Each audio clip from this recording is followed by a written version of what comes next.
You just realized your business needed to hire someone yesterday. How can you find amazing candidates fast? Easy. Just use Indeed. Stop struggling to get your job post seen on other job sites. With Indeed sponsored jobs, your post jumps to the top of the page for your relevant candidates, so you can reach the people you want faster. According to Indeed data, sponsored jobs posted directly on Indeed have 45% more applications than non-sponsored jobs. Don't wait any longer. Speed up your hiring right now with Indeed. And listeners of this show will get a $75 sponsored job credit to get your jobs more visibility at Indeed.com/PODKATZ13. Just go to Indeed.com/PODKATZ13 right now and support our show by saying you heard about Indeed on this podcast. Terms and conditions apply. Hiring? Indeed is all you need.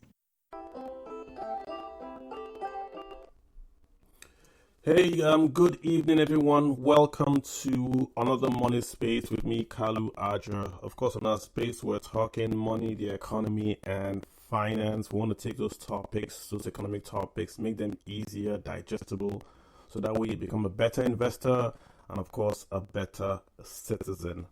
Clearly, this week we had a different topic planned, but we had to sort of like talk about this topic today because I think it is the most important economic story in Nigeria today. We're talking Dangote versus the petroleum unions, or that's if you think it's just the unions. Because what this space is going to try to do today is to try to perhaps go back and sort of try to give you, the listener, right, an idea of what really is happening in the country with regards to Dangote Refinery, as regards to the forces that have sort of been ahead of that refinery, being, should we say, stumbling blocks, as it were. I think if we give a picture, a fuller, a more complete picture, it equips you, the observer, the taxpayer, with more data points to reach an analysis. There's so much on Twitter. There's the union side, there's the Dangote side, and there are those in the middle, right? What I want to try to do this evening is try to show you at least what's going on. I will try to be as fair as possible. We're just going to use data that's out there for everyone to see. So let's talk about the Dangote side. Then we'll talk about the union side. And the union side is going to be the story per se, right? We'll try to do very, very balanced. Cast your mind back to last year, or even before that. Dangote, even before that, Nigeria had a refinery. The first refinery in Nigeria was built by a foreign company called Shell Dassi. They built that refinery. Then Nigeria changed the laws, nationalized the oil industry, and NNPC, the Nigerian National, before it was NNOC, and the NNPC then built 4 refineries in Nigeria, in Port Harcourt, in Warri, in Kaduna, 4 refineries, right? And we were all good. The refineries all broke down and were not fixed. We then had to import premium motor spirits, petrol, and of course diesel AGO. When we imported at first, there was not really much of a problem because the price of crude oil was so low that even when we subsidized the imports, it didn't really affect our budget. But when you fast forward to, say, the early 2000s, the impact of the subsidy, i.e. the subsidy is when you import, Nigeria places a regulatory price on how much it retails gasoline products. So, for instance, Nigeria can say the price of retail gasoline is going to be 50 naira. If we were importing at 10 naira, there's no subsidy. But once the price of the import exceeded 50 naira, which was driven by the price of crude oil, then of course we then had to pay a subsidy. So the price of crude oil and imports rose to 60 naira, and the retail price was pegged at 50 naira. That then meant that Nigeria had to subsidize with 10 naira. And we've been doing this for years. When you get to the 2000s, you then get to a situation where the cost of the subsidy was now more than what Nigeria was spending on health and education combined. So something had to give. So we had to take away the subsidy. But even if you remove the subsidy, unless you refine locally to cut down those costs, you are simply at the mercy of the international price of crude oil and the exchange rate. So, Nigeria had issued about 38 refinery licenses to everyone to build a refinery. No one had. Dangote, 10 or 15 years ago, decided to build a petroleum refinery in Nigeria, and it was an integrated refinery. So, not just to refine petroleum, but also petrochemicals, urea, fertilizer, using gas, and all that. That's a long term project. And from that date he started, it's been issues. I would categorically state that the Central Bank of Nigeria, under Godwin Emefiele, played a key role in the success of the refinery that Dangote has today by giving him forex. Back then, there was no forex to give anybody. But Emefiele was like, we're going to make this refinery a priority project. We're going to give you forex to build it, because when you build this refinery, you're going to pay us back by your exports of crude oil, which is exactly what's happening today. So Dangote eventually got the refinery built. It was commissioned. It's the largest in Nigeria, largest in Africa. I think it's the second largest if you look at sub-Saharan Africa and even the world. I think the ones in India are larger. Apart from that, it's the Dangote refinery. So that refinery is working. What has the refinery done for Nigeria? You look at your Naira. We've been going back and forth on Twitter over the Naira valuation. The Naira is getting stronger. Why is it getting stronger? There's less demand for dollars. Why is there less demand for dollars? Because there's less demand for to import the largest import in Nigeria, which is PMS. Because Dangote is importing crude oil himself, refining to do PMS locally, there's less demand to import PMS. Nigeria has three main imports: PMS and food. We've reduced the PMS import. When I mean PMS, that's PMS, AGU, and all that with Dangote refining. Not just have we reduced it, we're exporting. So the strength of your Naira you see today is partially because what Dangote is doing on the export market side. Number two, we're exporting urea fertilizer. You look at with the strength of your non-oil exports. There's an argument if we should term urea fertilizer as non-oil. But when you hear them say we've met our target with non-oil, they are referring to urea fertilizers, element petrochemical. So it's the Dangote side as well that is exporting this petrochemical, that's also making your non-oil go up. So your Naira is stronger because now we have a refinery locally. Your non-oil exports has gone up because we have a refinery locally. That now comes to Dangote specifically. What has Dangote tried to do? Dangote has a standalone refinery. If you do a refinery anywhere in the world, you simply have guys drive to your refineries and buy the goods in bulk. So you as a fuel station can say you want a truck. You don't own the truck, you own the station. A truck will come to the refinery, take gas, go to your station, and give you gas to sell. So three folks: the refinery, the gas station, and the trucker. But in Nigeria, all these things are all, should we say, principalities and powers. The truckers are their own powers. If the truckers go on strike, your refinery is useless. The guys that sell the petrol are also their own principality, because they have also can agree not to sell your refined product. So what Dangote was trying to do now was, I'm going to build a refinery. After he built that, he then saw that, listen, there are issues with distribution, because the distribution guy says, hey, we want you to pay us the subsidy that the government was supposed to have paid them. This is Dangote's own side, about 1.5 trillion. Dangote says, hey, I'm not going to pay that subsidy. So he then goes ahead and imports his own, about 4,000, right, to distribute his own petrol. What about the guys that own these fuel stations? Again, I'm talking broadly. Those guys kept on importing PMS, even though we have a refinery in Nigeria. So if you back up, what do you see? You see, Nigeria is a nation that has said we want to conserve the foreign exchange that we have. We want to make the Naira go up in price. We've now built a refinery locally in Nigeria that allows us to remove PMS imports, which were the largest component of our imports from Nigeria. We also supported Dangote by saying, this in Dangote, we're going to sell you this crude oil in Nigeria in Naira. Why in Naira? Because we wanted Dangote to be able to take that crude in Naira and, of course, sell locally in Naira. Why? So the cost to you will come down. So Nigeria understood that if Dangote refinery is operational, the cost of every Nigerian will come down. That's number two, what we did for Dangote. So we gave him Forex, we gave him the crude oil in Naira, and we also invested in Dangote refinery. When we NNPC was supposed to take a 20% share in Dangote refinery because it was that strategic. So NNPC is supposed to take 20%, then we'll sell Dangote oil in Naira. Then, of course, we'll also give Dangote dollars to also build the refinery. But what's the reality? NNPC could not pay 20%, they could only pay 7%. Number two, Dangote is paying for the crude oil, but he's paying in dollars, not just in dollars, he is paying through third parties. So they're not buying crude oil directly. He's buying from the folks that have already bought oil from Nigeria at a premium. That's number two, right?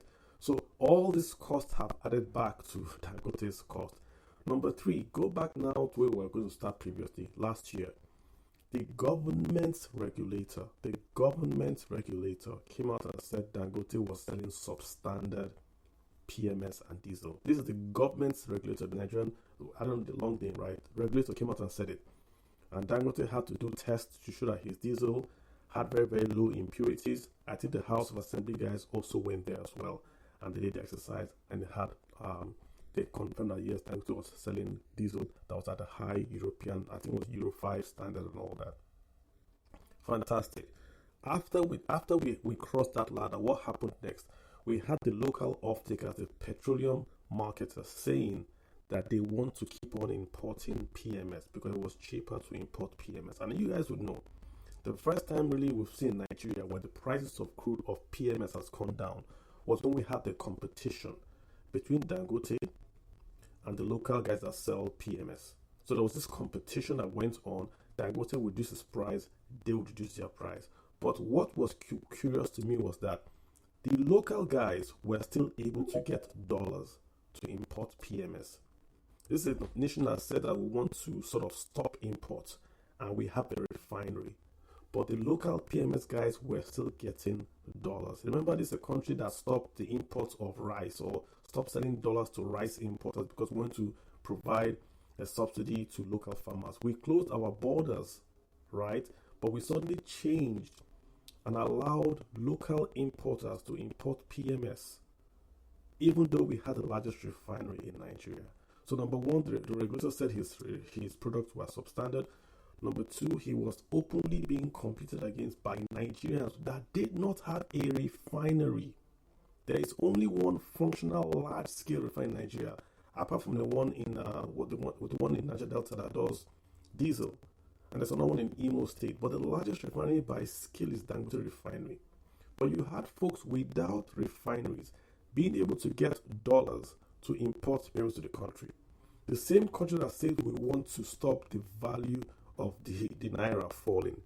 So the CBN is saying we want to stop the Naira falling so much that the CBN was selling dollars to BDC operators at a below market price to keep the dollar low and Naira up. The same nation was also giving dollars to importers of PMS when we had a refinery.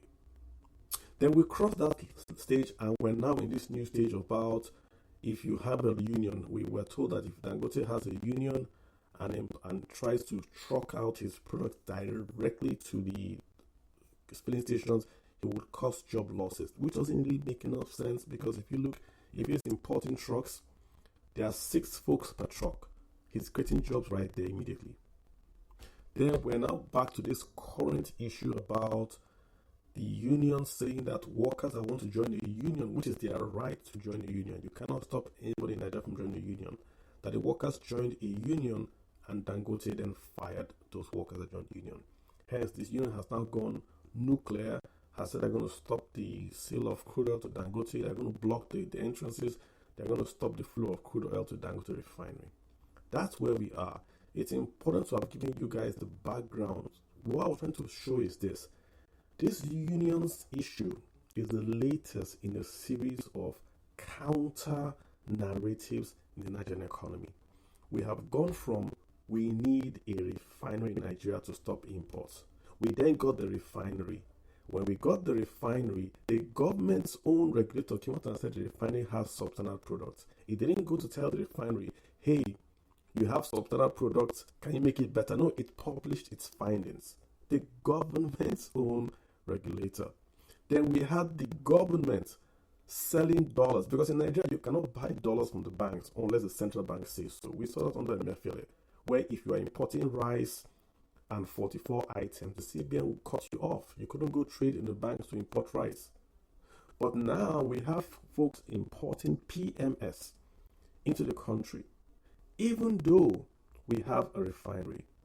NNPC is supposed to buy 20% of Dangote refinery. They could not buy 20%. That was a loss of financing to Dangote, meaning he had to go borrow debt instead of that 20% equity. They couldn't buy 7%.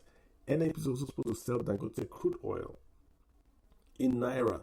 Is that happening? Dangote has complained that it's going to buy that it's buying crude oil in Nigeria at premium price because it's buying from a third party supplier. These are the roadblocks that Nigeria has set, the counter narratives, where we want this investment in FDI, we want lower imports, but when we do get the imports, there are now been a series, I don't want to say they are planned, but just a rolling series of issues of this investment. 15 billion. I dare you to go across the world, and count on one hand any single investment you can find that is 15 billion. You will find one, you'll find two. How many investments across the world can you find at 15 billion? How many? But we have one in Nigeria, not just done by a foreigner, but by our own son. And then we have all the issues. So I don't think the title says Dangote Refinery versus Petroleum Unions. I don't think it's the unions. I think it's the same folks that from the very start had said bad diesel or we're not going to sell you crude oil. I think it's the same spirit that is still around that has not been exercised. Why is it important to you now? Why is this space important to you? Why should you worry about what Dangote and the unions are doing? Guys, in all sincerity, if we do not sort this issue out, the Naira is going to lose value. It's very simple. It's as clear as day. If we do not sort out Dangote Union's issue, the Naira is going to lose value. You will see it's very, very simple. Because if we cannot export non-oil that Dangote is doing, Naira is going to lose value. That's number one. Number two, it sends a bad message. Nigeria has still not recovered from raiding MTN and charging MTN exorbitant prices. MTN was right or wrong, it's not the issue. But look at the cost we put on them. Many foreigners read that whole thing and said, listen, this is a nation that is looking more of revenues than long-term growth. Revenues are more short-term than long-term growth of the economy. And we're still paying for it till today. So let's talk about this. I know a few guys are here. This is just my own view. Feel free to agree, disagree. Lots of folks are listening in. But I just think, just to end, that if Dangote had come, or let's just say Warren Buffett had come to Nigeria and said, hey, Nigeria, he came in the year 1999, I'm going to invest 15 billion in Nigeria to build you guys a refinery. And everything we're asking for today in 2025, he said, don't ask for it in 1999. Do you think Nigeria would have said yes or no to Mr. Warren Buffett? I mean, think about it. 15 billion. It's just the refinery, not even the petrochemical, not even the trucks. Let me go the floor, sir. Carl, good evening. Very spot on analysis. I totally align with most of your views, and thanks for the introduction. It's quite unfortunate that this discussion, as sensitive as it is, we've not heard from the highest level. And yes, why I've complained about buyers being golden, not being golden, because of the precarious situation, the fragility in the Nigerian economy, and why that put is. But I just want to bring a market perspective and why the average Nigerian should sleep with one eye. And so, first of all, you need to understand that roughly it took billions of dollars for Dangote to set up that refinery. At some point, even the Nigerian state oil company disappointed him. They couldn't fulfill their obligations in terms of equity financing. And you also saw the politics and all that came into play.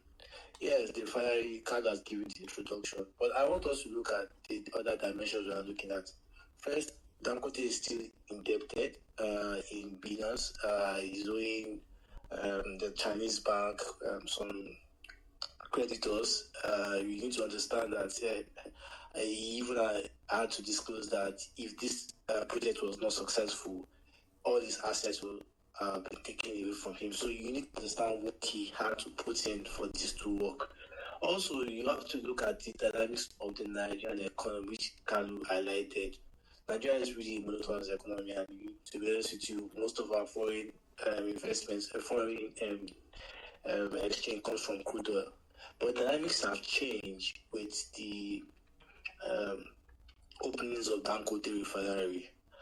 And, I think the big enemy here is not Pegas and Pain. And that's why I came to Carlos Space here. I just wanted to highlight because I think it's a distraction. I don't really see them as the real enemy. I don't even see the regulators as the real enemy. And I'll tell you why. If you look at the dynamics in the global market, Dangote has disrupted. And that is why I think the biggest enemies are the powers we are not talking about, these free market experts and these importers, these multinationals. Because if you look at way back at the problems facing Nigerian state refineries, at some point when Obasanjo came into power, he had to beg Shell to take up the state refineries or even at a discount. And the reason was simple because he felt that these were the original owners, the nationalization and things like that. But those guys gave reasons, and they said three major things that I will never forget. They said the first thing was that Nigerian state refineries were small. The second thing was that the energy complexity in the downstream sector was full of corruption, and they didn't want to get involved. And they spoke about how the margins in the refinery business is very thin. In fact, I was very critical when Dangote was about to build that city on 650,000 barrels because I was like, they must be players because I look at this from stocks. When you invest in Shell, Chevron, Exxon, you look at the fact that the margins in that business, in the refinery business, is not attractive. Most of the juicy comes from the upstream and the petrochemicals which they do in different with different ideas coming with renewables again. So I felt why was that Dangote built? And so it's really very emotional for me, the fact that we tend to give people undue credit when the big elephant. I feel Dangote is the man of the year in terms of the FX market. I feel Dangote is the man of the year in terms of how the Nigerian economy has turned around. Yes, the president brought in the fiscal reforms, removal of subsidy, but if we had no refined capacity, we would have still be dancing with blending plants. And so they have vested interest, no doubt about that. And my concern with Dangote is that also is playing so much with is using because the average population is on the side. But my fear for Dangote is that he also has his own shortcomings too. He's not a saint. Yeah, we pretty much know the concerns that a lot of people are complaining that how can you work in a refinery and because I've spoken to many discontented workers. I try to because I work in the media space. I try to get the balance of what people are not paying the same, what parents are saying, and what the stakeholders are saying. So for me to really present it to the audience. So from my own judgment, I feel that nobody's perfect. They have vested interest, and I think the federal government, particularly the president, because he heads the ministry, is listening to everybody. I've not seen a economic story, taking so much center stage in a while, like this Dangote issue. So I feel that before he gets out of Ankalu, I feel that the president should really meet with the major stakeholders. I understand that things are going beneath, but I feel that it's too slow. And before I drop the mic, I also want us to look at the fact that if you look at what is happening in South Africa and what is happening in Europe, you understand that it's not Pegasus and no pain we should be worried about. We need to also look at the fact that that man has changed the dynamics. He has taken the breakfast from many players, and if we fight the wrong person, we might get into trouble. So I think attacking the unions, I think the unions are just discontent with the fact that they really want. Yes, it's fair for you to understand what the unions are asking for. If you look at it across the ladder, Dangote employees are one of the least paid in that industry. No doubt about that. Despite the fact that their wages are much higher than the minimum wage, And what some of them are asking pretty much is not out of hands. Let's be honest. You work in that sensitive industry, you require some form of insurance, some subsidy.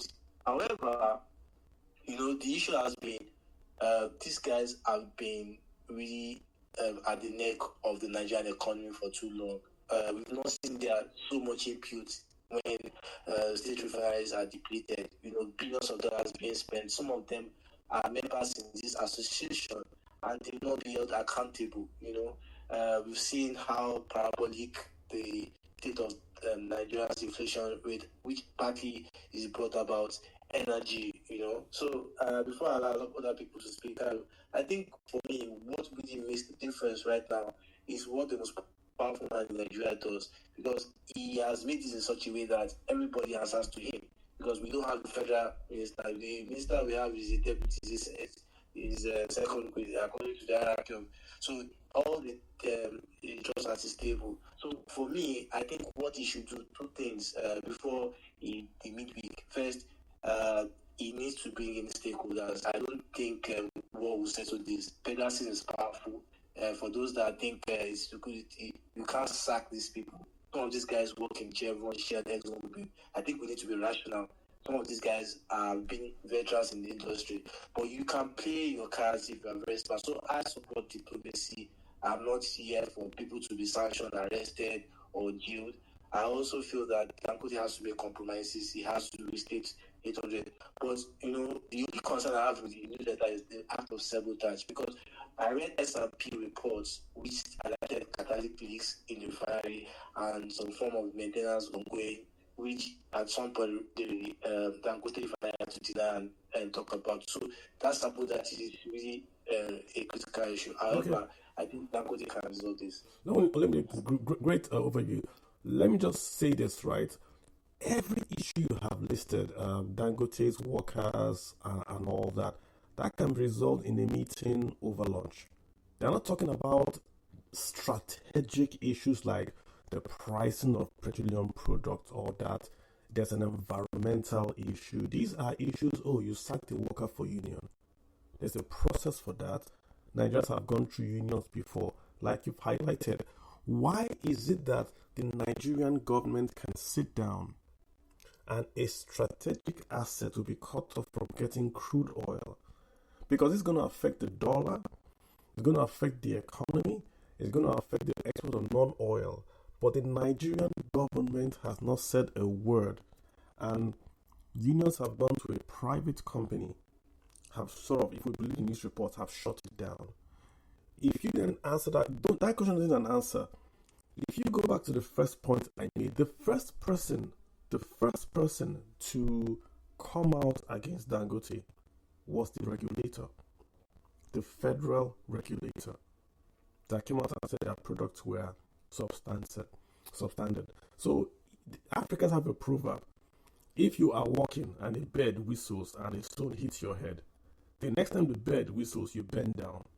So I'm just saying that perhaps this man is seeing that things are happening. You've already given us a thread to pull. There are things happening. You shared a tweet now where Dangote is affecting the diesel output in Europe. Dangote from Nigeria. And people are losing their shirts in Europe because Dangote is working. Why allow such an asset denigrate over what a union said, who was not sacked? Is it something that we can call a meeting and over lunch can be agreed and allow it to get to this level?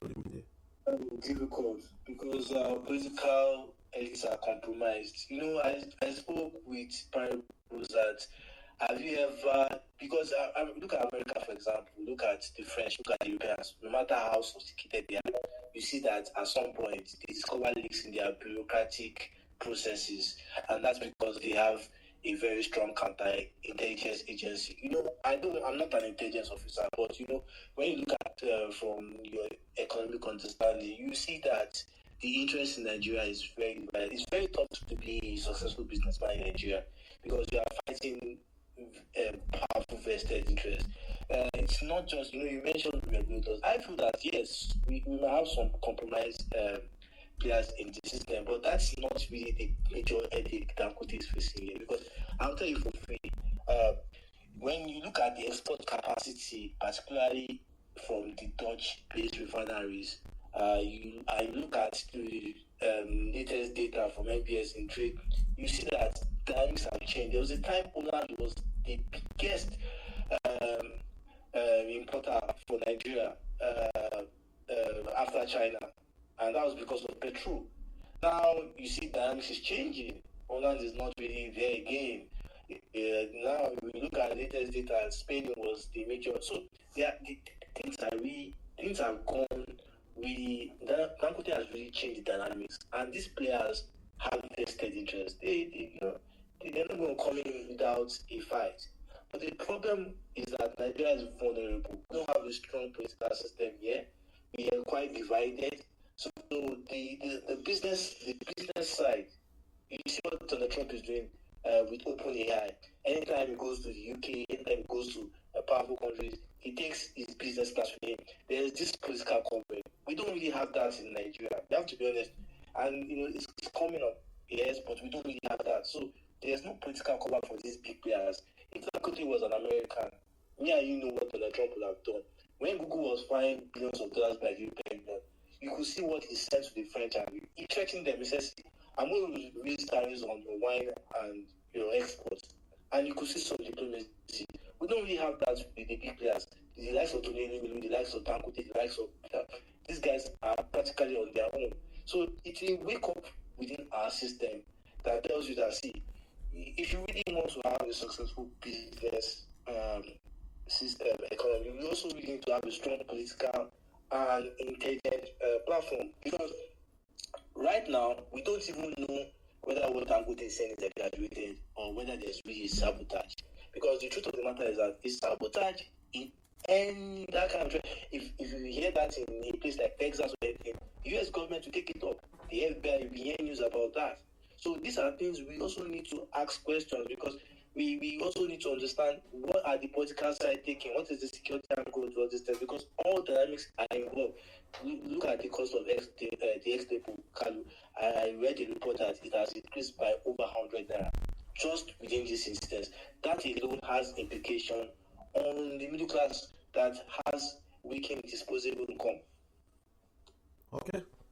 All right, Olumide, thanks for that. Let's go to Rafindo Ifezwe. Olumide, don't go anywhere. Please hang out, and we're going to call on you again.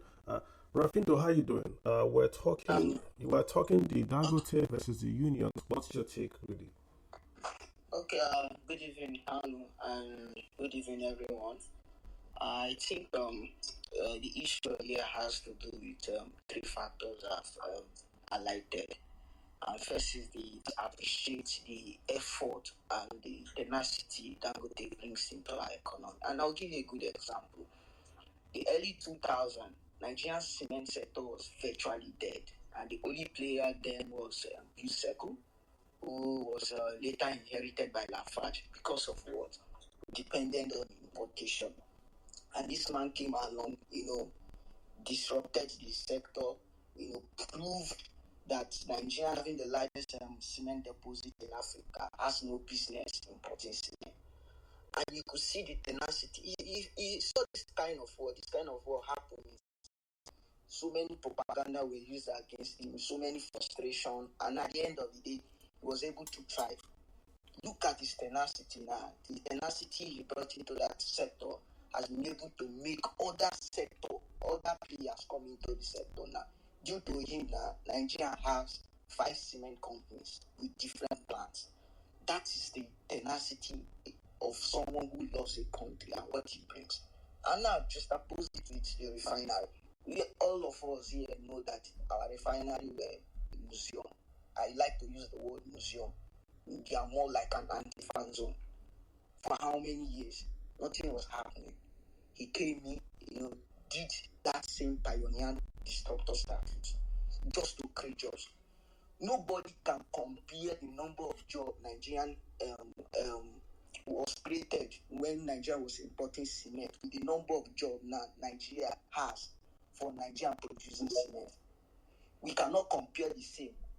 as we are importing PMS and other petroleum products, compare it with the number of jobs it will create in the long time. I will just leave the pioneer disrupting start. My second issue is lack of standard.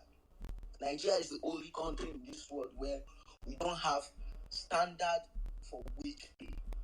From a simple Google or a simple research from your phone, you could easily tell the amount an engineer or a senior engineer is going to earn in any extractive industry, maybe telecom or all the sectors of manufacturing.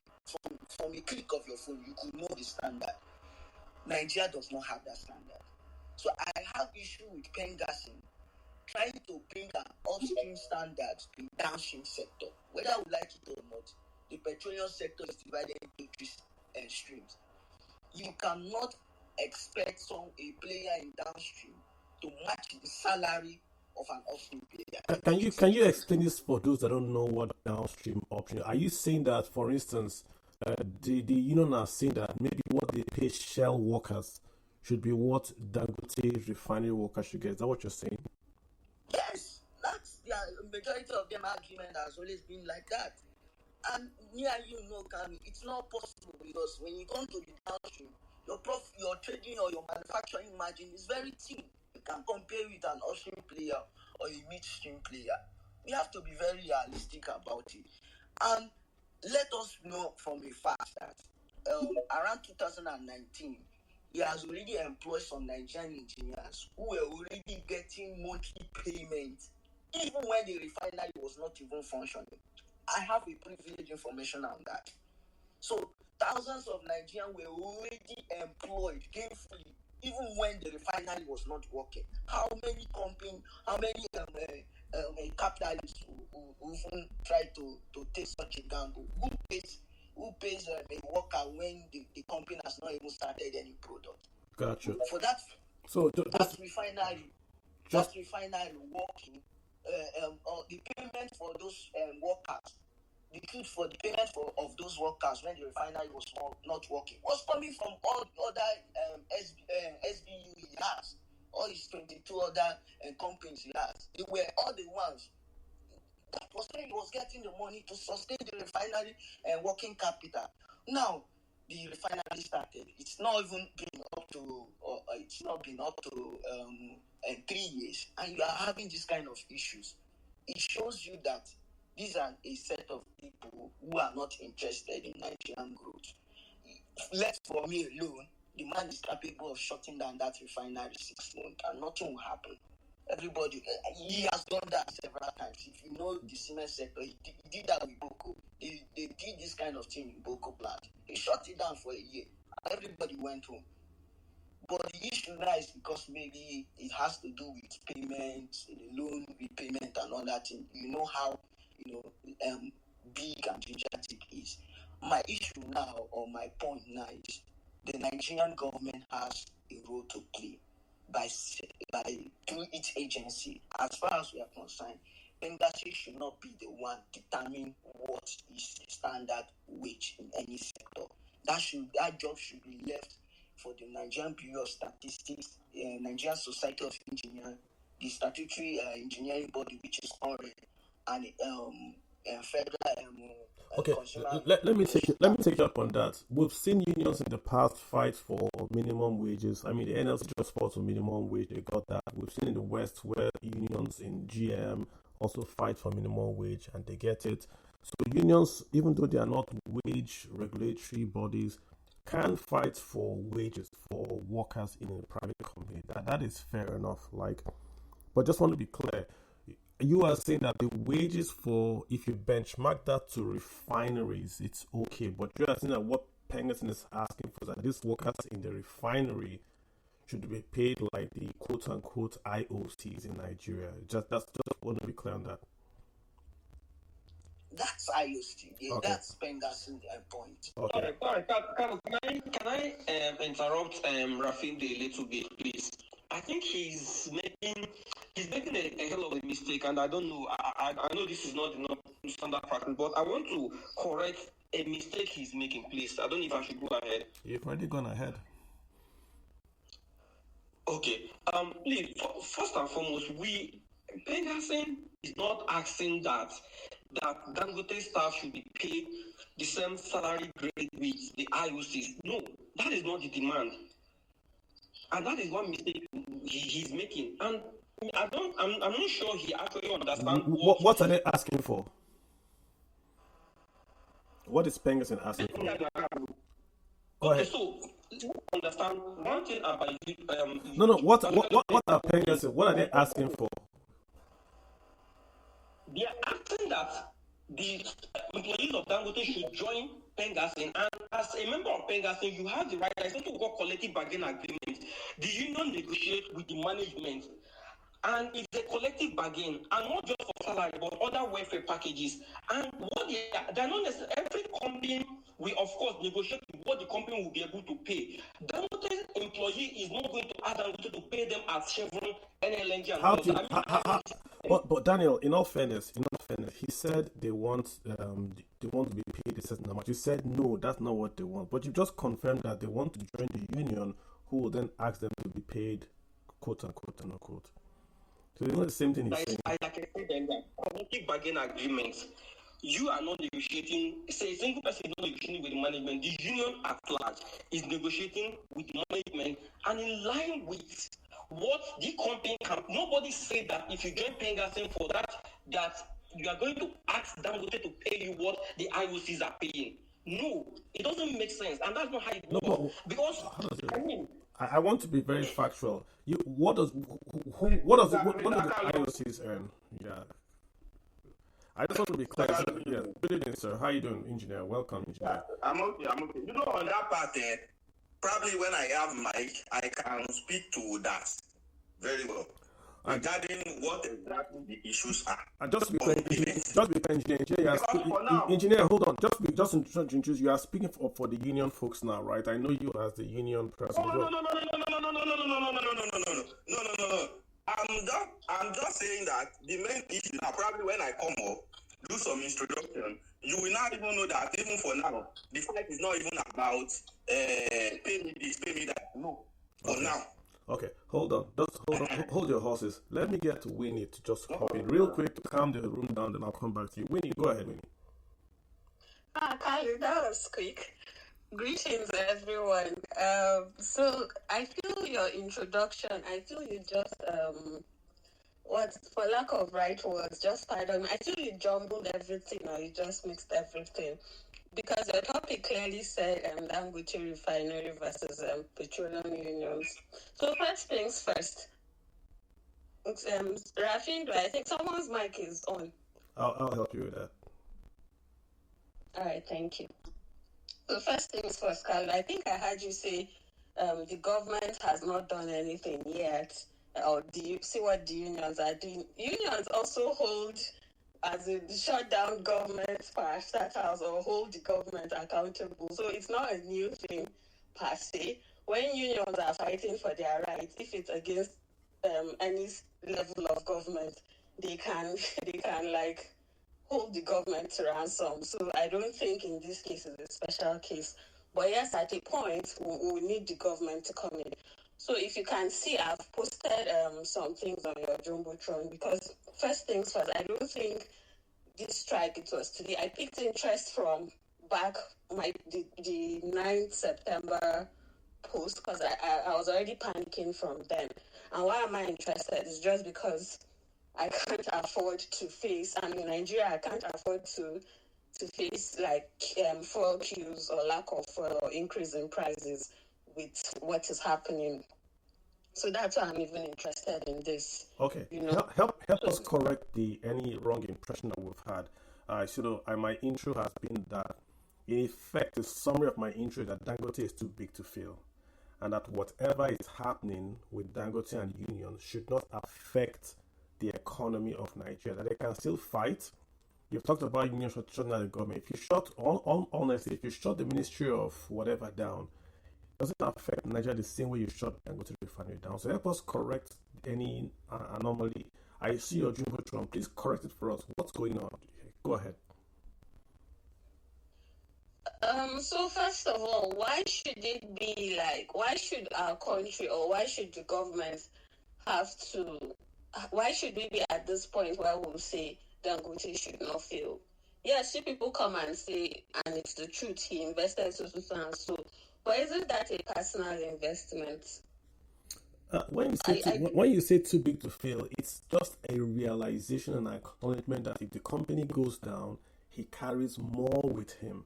When you see banks are too big to fail, say banks are private enterprises.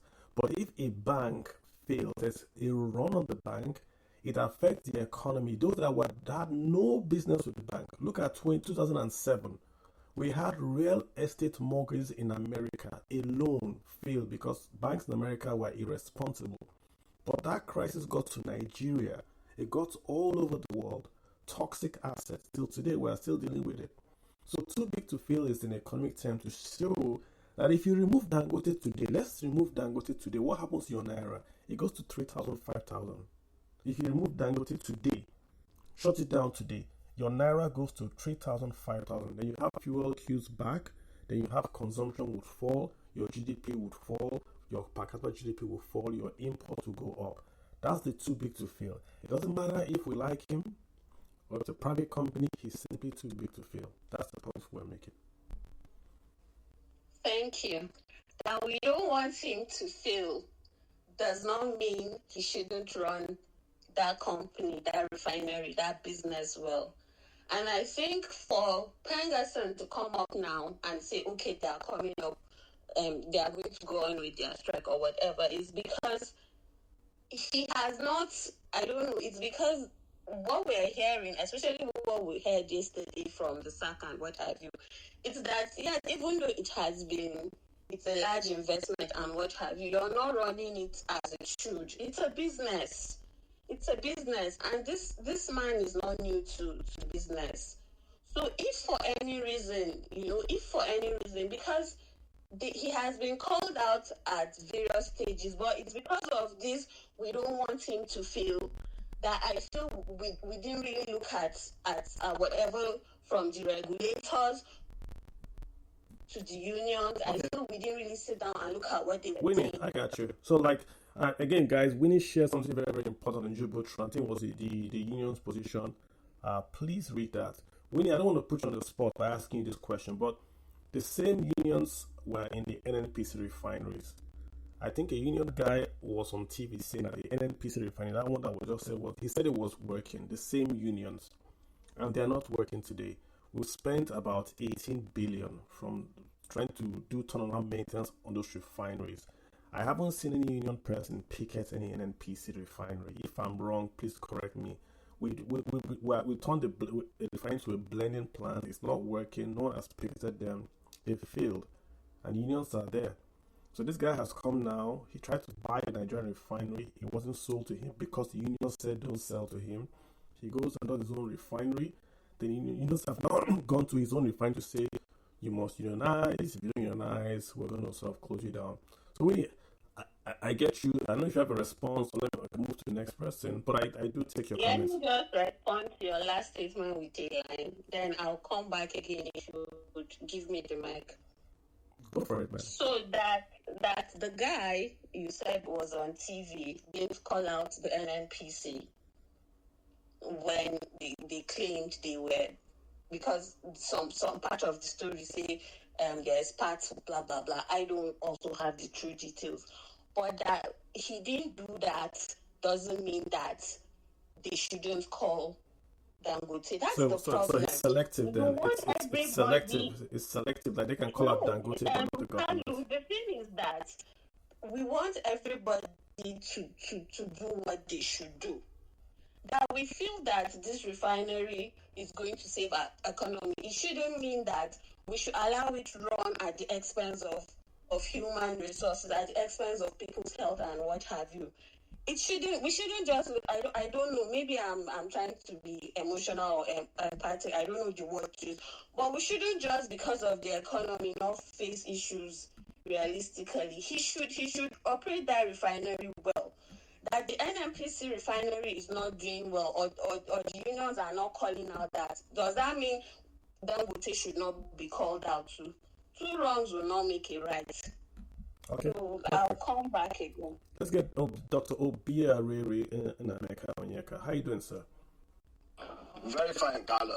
Carlo, my heart bleeds. I'm telling you the truth because most Nigerians do not even understand the import of what you're trying to draw our attentions to in terms of Dangote failing. See, I am one person that have hit Aliko Dangote and a Dangote Refinery the hardest, the hardest hit.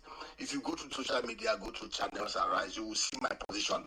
We will not allow any manipulations, we will not allow any monopoly, we will not allow anybody take us for granted the way they did the cement. But on this issue with Pengassan and Openg, I align with Dangote Refinery 120%. He is faultless here. And I want us to understand this. Carlo, we've gotten to a place in Nigeria where we so much embrace mediocrity. We allow things to go south because of our military background and all those stuff. Before the advent of Nupeng and Pengassan, and I want us to go back to history, it was the military that brought this Pengassan and Nupeng nonsense. All the other majors, everybody used to have union in their own companies. Texaco had their own union, Mobi had their own union, Chevron had their own union. It was under the military era. They were all brought together under this Pengassan and Nupeng. And I want us to understand this clearly. Aliko Dangote is a private business. And for everybody who understands what relationship between employer and employee is, there's a relationship, and relationship is documented and codified in the letter of employment. I'm even saddened because I expected Aliko Dangote to have taken precautionary measures even when they were employing people there, to state it clearly in their employment letter. We will not allow any unionization in our company. And now, see, it is so painful. We talk as if this company is NNPC or Minister of Finance Incorporated or Minister of Agri or whatever. This is a private concern. And anybody who is an employee, first of all, you put an application. You go through an interview process. Before they employ you, certain KPIs are listed. Then the employment letter is a document. Because we have become a lawless nation, we don't even understand all these things. If there is any dispute between Aliko Dangote Refinery and the employees, there are laid down procedures, democratic procedures. We have industrial courts. I agree. Look at CBN. He became the governor of CBN. What did he do? He saw the rot that was perpetrated by Godwin Emefiele and some of the people within that place. He went on a clean-out spree, which was what we expected Tinubu to have done when he took over as Petroleum Minister, to have cleaned up the NNPC, sacked Melekari, and prosecuted most of them. Kadoso did the same thing. He did a massive clear-out. Over 200 very senior personnel left the services of the CBN. Some of them went to industrial court, and they've gotten reprieve. Some of them that had cases to answer were transferred to the EFCC, and they're still answering cases till today. And if you look at the CBN, so some people will tell you, oh, there's ethnic cleansing, whatever. It's not true. But I know some evil Yoruba guys that were affected, who are my friends at the CBN. And that is what is expected. If you feel aggrieved, either as an individual, as a group, there are laid down procedures for redress. This issue of Pengassan and the Nupeng behaving like agberos, shutting down the system, cutting down gas, doing everything, is a relic of the military era, and we should not encourage it. And I say this again, it is the same attitude that we carry in everyday activities. I was once an employee, worked in more than 7 banks. If I became an employer, I always tell my colleagues, when people begin to act it, I say, there's one thing I learned in life. If you are an employee with skills and value to add, your employer will go to any level to retain you. I always say it. So that never can always changing job. 2 years you're in this bank. I said here because I have value. Banks are poaching me. The same way, if I don't have value to add, my employer will easily lay me off. And that is the truth. And I always say it. When people say, we're going to embark on a industrial strike, we will not allow anybody to retrench us. If you have value to add, who wants anybody to retrench you? Employers will seek for your hand. You will move from one level to another because you have value to add. One of the reasons why most of us behave the way we do, because we have no value to add. Therefore, we try to put ourselves like heads like hyenas, like vultures. We gather together to destroy whatever is available because of being. Now, I want to ask a question. For over 18 years, we wasted $18 billion on a river program on the 35s that never worked. There was never a time, no plan or Bengasan. Their members annually were drawing 120 billion naira in analysis, in the monument. They were flying all over the world on conferences, working in a refinery that was not working. There was never a time no Peng or Bengasan. As Petrois ever demonstrated, ever called for anybody to be sacked, either minister or whatever, for the virus not working. They in cahoots with the criminals and the regulatory department of the our allow those refineries to rot. Recently, after wasting $40 trillion on America, these same guys went on air to announce that these things are working. It was not working. So, when I see people stand up there and say, what are Aliko Dangote do? I say, tell you this. If you are an employee in Aliko Dangote's refinery, and for whatever reason he's not paying you well, and you have value to add, for crying out loud, there are 825 refineries all over the world. Nigerians are getting employed in Kuwait, in Bahrain. I know people in the oil and gas industry that are working all over the world. Nigerian professionals are well respected. If truly you have skills, you have value to add, and Aliko refinery is not giving you, look your city, look for job in a better place. That is how it is done. Most people who engage in this mob mentality, destroy, if we don't have it, we are away, burn down this, are people who have no value to add. And the same problem we have in the public sector. Incompetent middle class, that capacity. We read, we kill, we plunder, just to have access to power because they have no intention of adding value. So please, I just want us to understand this. Dangote refinery is too big to fail. I am not a fan of Aliko Dangote, but on this one, anybody who understands what value added is will know that no bank and beggars have gone a step too far. I get Mike. Thank you. Let me get Engineer Wahid. Doctor, I appreciate the passion and the data shared. I think we want to have both sides. The point is this, and let's just get this point very, very clear. We are going to have folks that will agree or disagree with Aliko Dangote. They will call him monopoly. But let's not debate if Dangote is too big to fail. It is. Like I just explained, if Dangote refinery stops today, your dollar is going to go to about 3,000, 5,000. You have your fuel queues back. You will stop your non-oil export. That will also crash. So it's in fact it's too big to fail. Engineer Wahid, please, sir, come in here, sir, Engineer Wahid. Good evening, everyone. Actually, I have in mind to start from the genesis of even the subsidy itself, and I even like where you just ended now regarding fuel queue coming back, because the perception of many Nigerians was Dangote refinery is the one that make the fuel queue disappear. No, sir. Now, let's start from the issue of subsidy. Also, my introduction, my name is Engineer Wabafis. I'm a petroleum inspector myself. I work in Nigeria. Also work as collateral manager for most financial institutions. So that one being on the side. Now, the era of subsidy pre-2012. This is how it is. Before the protest of 2012, the PM, so many products are regulated at the time. DPK, AGO, government hands off AGO, remained DPK and PMS. Later, the hands off the DPK, then PMS came in and everybody was on PMS.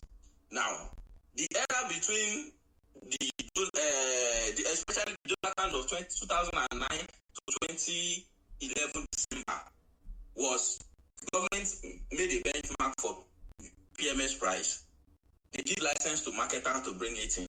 When they bring it in, they will invoice the government. Okay, we bring in so and so products for so and so price. Now, the way it's designed to work then was there are over recovery and under recovery.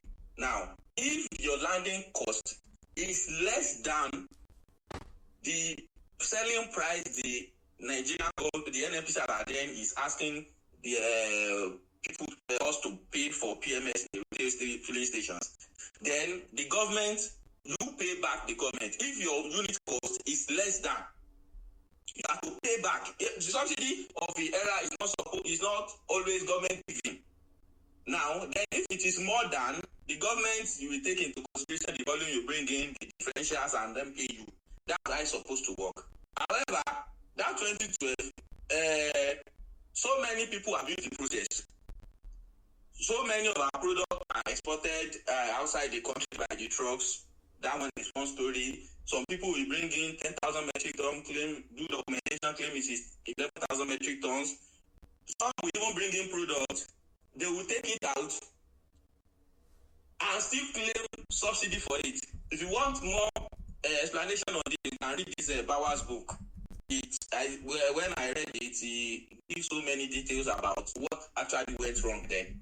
That's on one side. Then when Buhari came in now, that era is one phase of our subsidy era.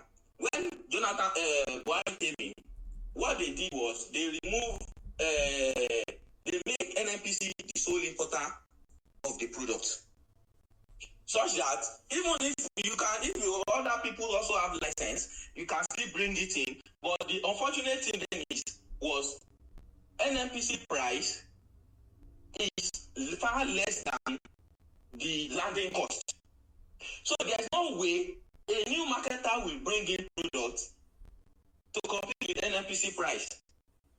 Now, and that's the era we have between 2015 up to subsidy is gone of May 29 of 2003 or 2023 rather.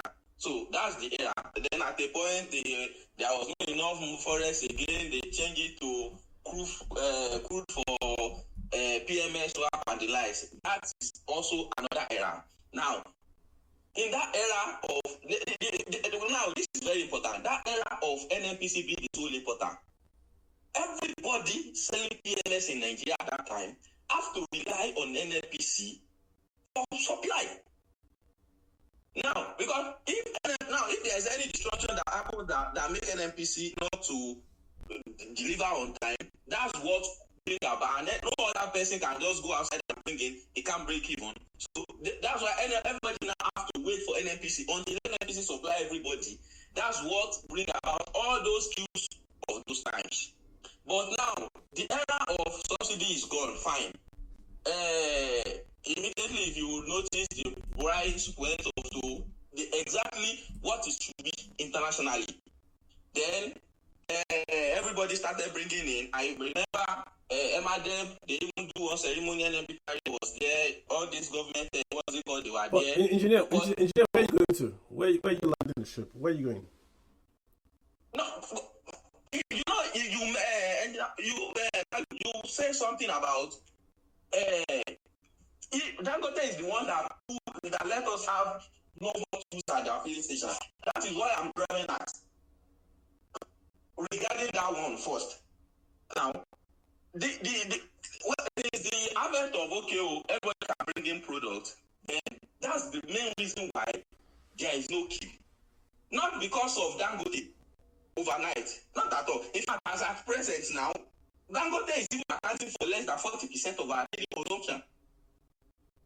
You can fact check this. Now, that one being on one side. Now, on the side of the main issue now, Pengasen, Dangote. What you and Ebony, I think, was discussing the other time. Now, what the issue now was, they, in a press release earlier in the month, they said they have the staffs have a freedom to join union of their choice, which is a constitutionally guaranteed right for anybody under the labor law. Some of them, I know most of those guys, some of them have been managing the situation all this while, and they exercise their franchise of say, okay, we want to unionize. Pengasen approached them. Majority of them falling, even on day one. When the management now see what happened, it bring about issue of, okay, sending forms to people. Are you part of any union, yes or no? Then the sacking or the whatever. Now, the main issue for now was, the main issue now is Pengasen is saying, they are not even talking about the price, the amount they are paying. The main issue is restate the workers. The right of workers to join union is a constitutionally guaranteed right. It's not a gift. Now, that is on one side. Now, you have so many graduate Nigerian engineers. I'm a certified engineer myself. I know what it takes. In engineering today, we have the technicians, we have the technologists, then you have the engineers themselves. Now, the technologists are just school cert holders and ND. Those are the technicians. Then the technologists are HND holders. Then the engineers are people who go to engineering schools and have at least practiced for a minimum of 4 years after school. Now, we now have a situation in which a Nigerian engineer, even certified, being paid 400,000 naira, while an Indian technician is being paid $800 doing exactly the same work in our country. And people are now just justifying this. Okay, just to be clear, let me see if I can. Engineer, hold on, engineer, because I just getting for that time to speak. So you've talked around that Dangote allowed the workers to join a union, but that statement from Dangote also said that you cannot force anyone to join a union. They said yes. No, engineer, let me just make that point. He said the staff can join, but nobody can force them to join. That's number one. Number two, I think we just had a speaker here talk about it's a private company. It's a private company. The coach of Nigerian Super Eagles is not a Nigerian. How much is he paid? Okay. How much is that coach paid? How much are the Nigerian coaches paid? You know the mistake in the industry, in our own oil and gas. I don't know of any other. Engineer, the oil and gas industry is in Nigeria. It's not in Mars. Yes. It's in Nigeria. And don't tell me wait. I let you speak. So the second point I'm making is that if the CEO says he wants to pay someone from Ukraine 1 million, and he wants to pay the Nigerian guy 10,000. So are you saying? I'm just asking you. You are saying it's illegal or it's wrong or what's your point? Now, hold on. Let him respond. I'm not coming on one angle to that. Some things are legal, but not logical. Some things are logical, but not legal. I won't say more than that. No, but what is wrong? Because if he's paying the Indians X amount and paying Nigerians Y amount, what is the real issue? Are you saying that the doing the same job, but he's the CEO, right? He looked at their CVs, he knows the value they are adding. He's the one paying. It's not you and I paying. He's the one paying. So what is your point? Are you justifying this differential treatment? I don't know if I can answer for Mr. Engineer. Hold on. Daniel, go ahead and answer. Go ahead. Let me just go ahead. Daniel, give me your take. Okay, thank you. Thank you. Dr. Obiora said something that when an employee joins Dangote, they give him an employment letter and state it. No, he said they should. He didn't say they do. He said they should. Okay. He didn't say they do. He said they should. Carlo, let me ask you this question. If you are owing someone and you sign an agreement with the person that if I cannot pay you this money, I will be your slave for so number of years. If they take that issue to court, would that, even though you signed it, will it stand? No. There are issues that are inalienable. In the labor law, Nigerian labor law, even in the International Labor Organization, it is an non-negotiable provision that you have right to unionize. Yeah, but so question isn't a private company. They do not. It's illegal for them to ask staff not to unionize. If they take this thing to ILO, Dangote will lose that. Yeah, be honest, and it's illegal what he's doing. But Daniel, no, hold on. I don't want to meet people. Hold on. Daniel, hold on. Just hold on. The point being made is that it's a private company. Mr. Carlo, I want to really respond. I want you to hold on, please. It's a private company, right? Dan is a private company. He said in his statement that he will not stop anybody from unionizing, but he also said you cannot force people to join a union. It's clear, so it's 50-50. So, but the point the engineer is making that Indians are being paid X, Nigerians are being paid Y. It's not 50. It's not 50. Mr. Kalu, please, I gotta can I mute. say something? I gotta mute people now. I gotta start to mute people. If I don't call you and you speak, I'll just take you off the chat. I'm trying to allow it to be organic, but yeah, go ahead and say something, sir. Please just try to follow. There are folks listening that want to just really get the issue. If we talk Yes, about yes, please go ahead, sir. definitely. Good evening, everybody. I'm Susan. I'm a legal practitioner and I consult for some of these oil companies. And I just want to state that it's really clear. First, these are the issues for determination I would really like to address. First of all, the issue of private entity. Yes, we should be really, this is what the law says about various sectors in our economy. A good example is the oil and gas sector. Now, the oil and gas sector, following not only the constitution, not only the labor law of the land, but also international labor organization law that has been set in place. Number one, let us hold that. Be it a public traded company, be it a private legal entity, or be it PPP, joint venture, or the like. So first, we should actually reduce our tone when we say, oh, Dangote is a private company that is run and owned by one man. We should not also forget, everyone, that the federal government also owns a stake in that refinery. Now, the reason why they are major stakeholders in establishment in the oil and gas sector is to put what we call a fail-safe checks and balances as to issues relating to welfare, hazardous working environment, victimhood, and the likes. Now, let me explain this issue between Pegasus. Now, it is within my rights under privileged information that I will say this clearly, which is what I've been trying to address. Pegasus, number one, did not force, did not approach, did not solicit these 800 plus staff of Dangote Refinery. It will interest everyone to know on this call that they joined, it was 2 days after they joined that they were dropped. Before they joined, are you guys aware the management were briefed about it? Now I'm speaking from a really authority now. Management were briefed about it. Management had no issue because according to management, it is in line with their custom for workers, be it junior, be it senior, to form whatever they want to do. Now, I think something changed along the line, and someone else indicated that, probably Alaji himself, his decision for this staff to join was a really wrong move. Probably it's going to lead to destruction when there's strike, maybe in the near future or the like. He doesn't want that. Then all of a sudden, please let us apply reason and logic to this thing. What would encourage over 800 of your staff pre-construction, post-construction, and 2 years after operation to finally decide to say, maybe things are not going so well. I think it's time we cry out to a body or we cry out to someone. What is the reputable, available organization in that sector?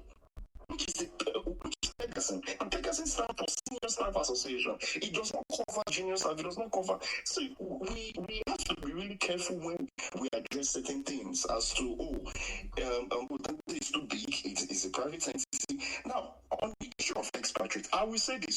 I spent some time in Ogun State I think it was under Goodluck Jonathan regime, where I saw one of the biggest construction in my life. I think the National Railway construction that was being handled by the Chinese State Civil Engineering Company.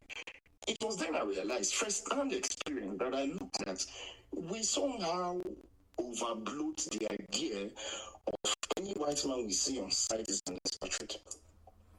Somehow, bro, let's just stick to the. I think you've given us a very, very good legal perspective. But the point I want to ask you is this: if they all joined the union, then he fired them. Is it legal? Illegal? Well, if they are able to prove, if they are able to establish that the reason for their dismissal was as a result of them joining association that is backed by the Constitution under Section 40, the freedom and liberty to join any association, then it creates an indiscrimination. Good. Where did they get? Where did they prove that? Where's the venue for proving that? Okay. Thank you, Mr. Kalu, for this good question. I think someone mentioned, I think it if it's Mr. Obiara or I found to mention, there are systems, there are checks in place that address issues like this. The legal system in Nigeria does not actually provide. See, the legal system, the time under if it's the industrial court, it is going to be the federal high court or the last. The time it will take for this matter to be addressed, for the 800 of them plus to be addressed, trust me. Okay. Probably, let's agree to that. Let's agree to that. Yes. What about Pengasin? Yes. What is the legal process before they can go on strike or to block Dangote's refinery entrance? What are the legal processes they must do? Can they just go and do what they want? What are the processes? Beautiful. It will interest you, sir, and others to know that strike under the labor law is considered as an act of God. I read the statement that was released by Dangote's Refinary, where they said they mentioned issues of breach of contract, supply contract that they signed with those vendors. Now, again, you would strike. You're not answering the question. Yes. You're not answering the question. What I'm asking is that if Pengasin decides to go on strike today, what are the legal steps they have to take to go on strike? Notice. The legal step we have to take is to first of all issue a public notice. How many days notice? Yes. No, to be honest with you, I have no idea how many days notice it is constituted. But that's why they have their schools. I think we're moving into the technicalities as to... The point I'm making is that when you bring up the legal side that the workers cannot be fired because they joined the union, you are totally correct. You are correct that... you are correct that no employer should fire any employee because the employee constitutionally went and joined the union. You're right. And that has to be ruled in the court. But then, if you then now say, should that then allow Pengasin to then go to an institution and block them? So if, for instance, if NIBBS sacks workers, Pengasin will go and shut down the NIBBS that allows us to transfer money in Nigeria. Some things are too large to fail. If MTN fires the worker, we shut down the fiber optics that... let me reply to that. So that actually depends on the sector. If you remember vividly, I stated that there are various sectors with different modus operandi.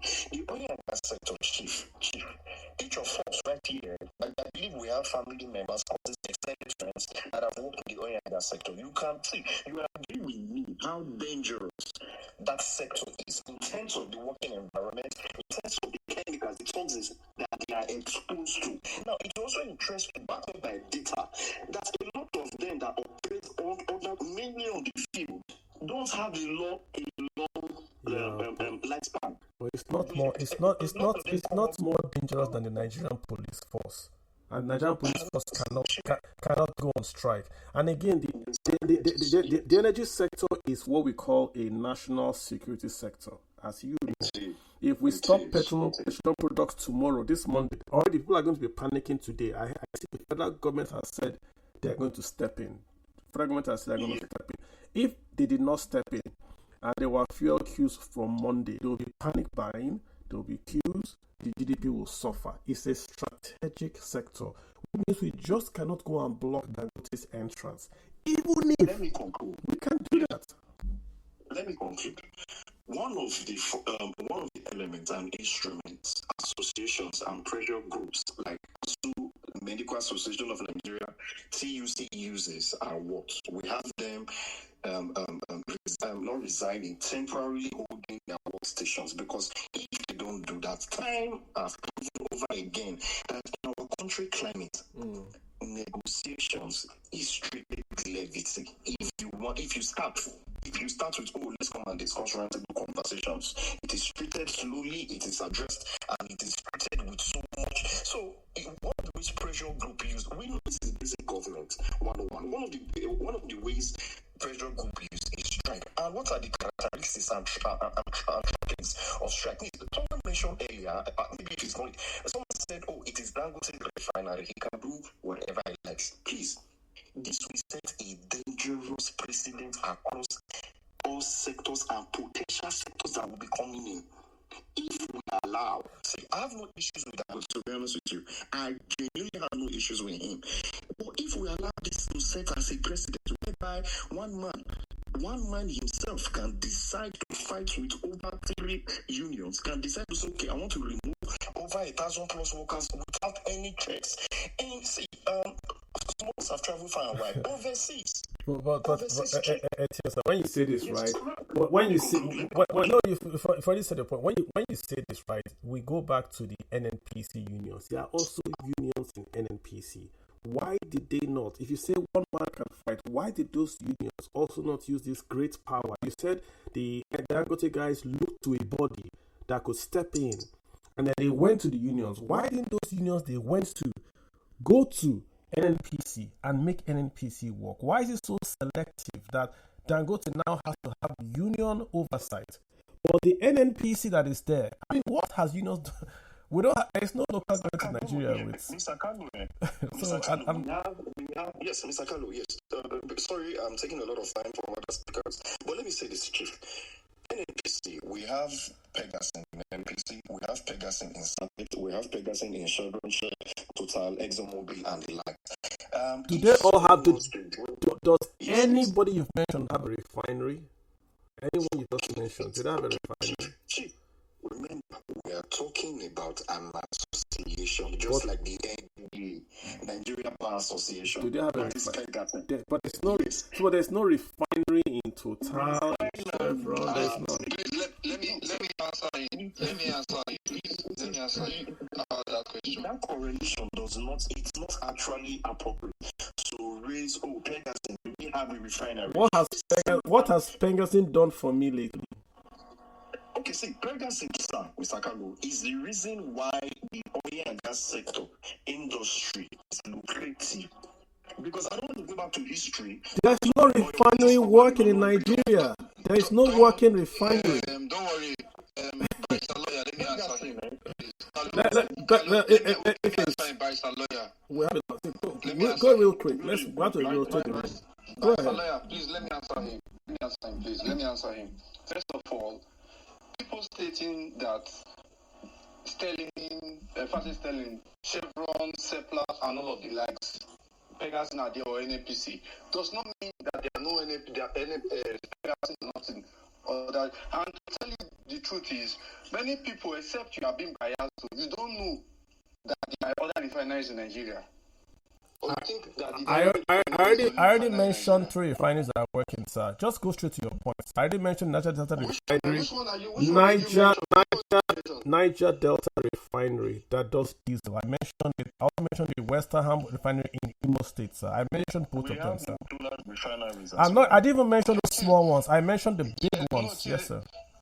See, let me just tell you, there's Pegasus, it's at Sterling Refinery, Sterling Oil Refinery at Kwale. There's Greenville, there's Pegasus at Greenville Refinery. Have they shut down Greenville Refinery? Have you heard that they shut down Greenville Refinery or they sabotage it? Because this issue of sabotage and all of this is that they want to kill Dangote. Have you heard that they sabotage Greenville? Have you heard that they sabotage Sterling? Have you heard that they brought it down?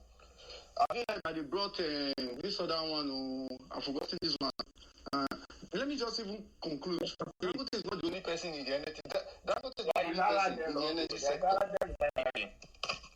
There's Arade Refinery, yes. And there are gas refineries at Total gas plants. And there are Pegasus and the Peng Brokers here. Have you heard that they shut down the plant one day? Have you heard that they are not the idea that Dangote is the only refinery should just leave our head first? Let me give you another instance also.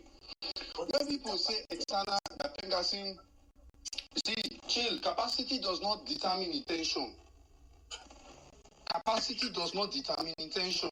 Your intention is your intention regardless of your capacity.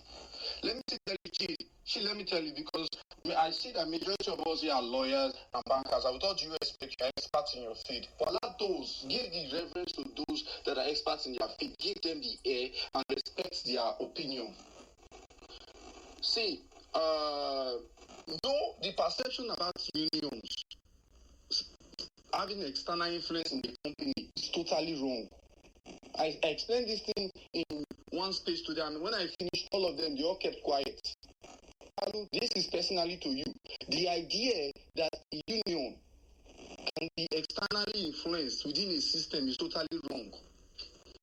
The union has about 4 cadres. They have the national, they have the zonal, they have the branch, they have the chapter, and they have the units.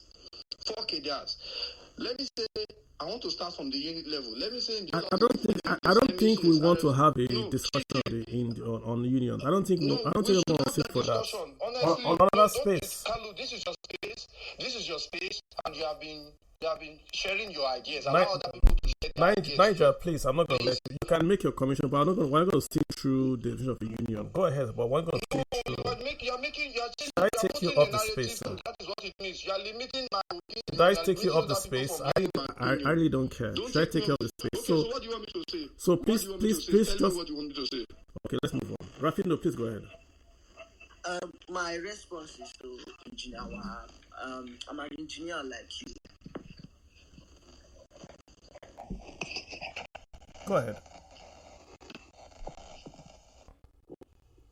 Okay, Eze Chikwelu. Please go ahead, Eze Chikwelu. Okay, thank you. Please, let me start on the existing protocol. Can you just confirm that you can hear me? I can. Okay, sweet. Just like every other person has said, I am not a fan of Dangote one bit, right? But when I look at what is happening, when I look at what's happening around the Dangote environment, Dangote refining environment today, it kind of reminds me of what I read in the Confessions of an Economic Hitman. So I know we have other refineries, like a couple of people have said here, right? We have 20,000 refineries all over Nigeria. But the question is, what impact have they made within the Nigerian economy? The language is that they're not swing producers.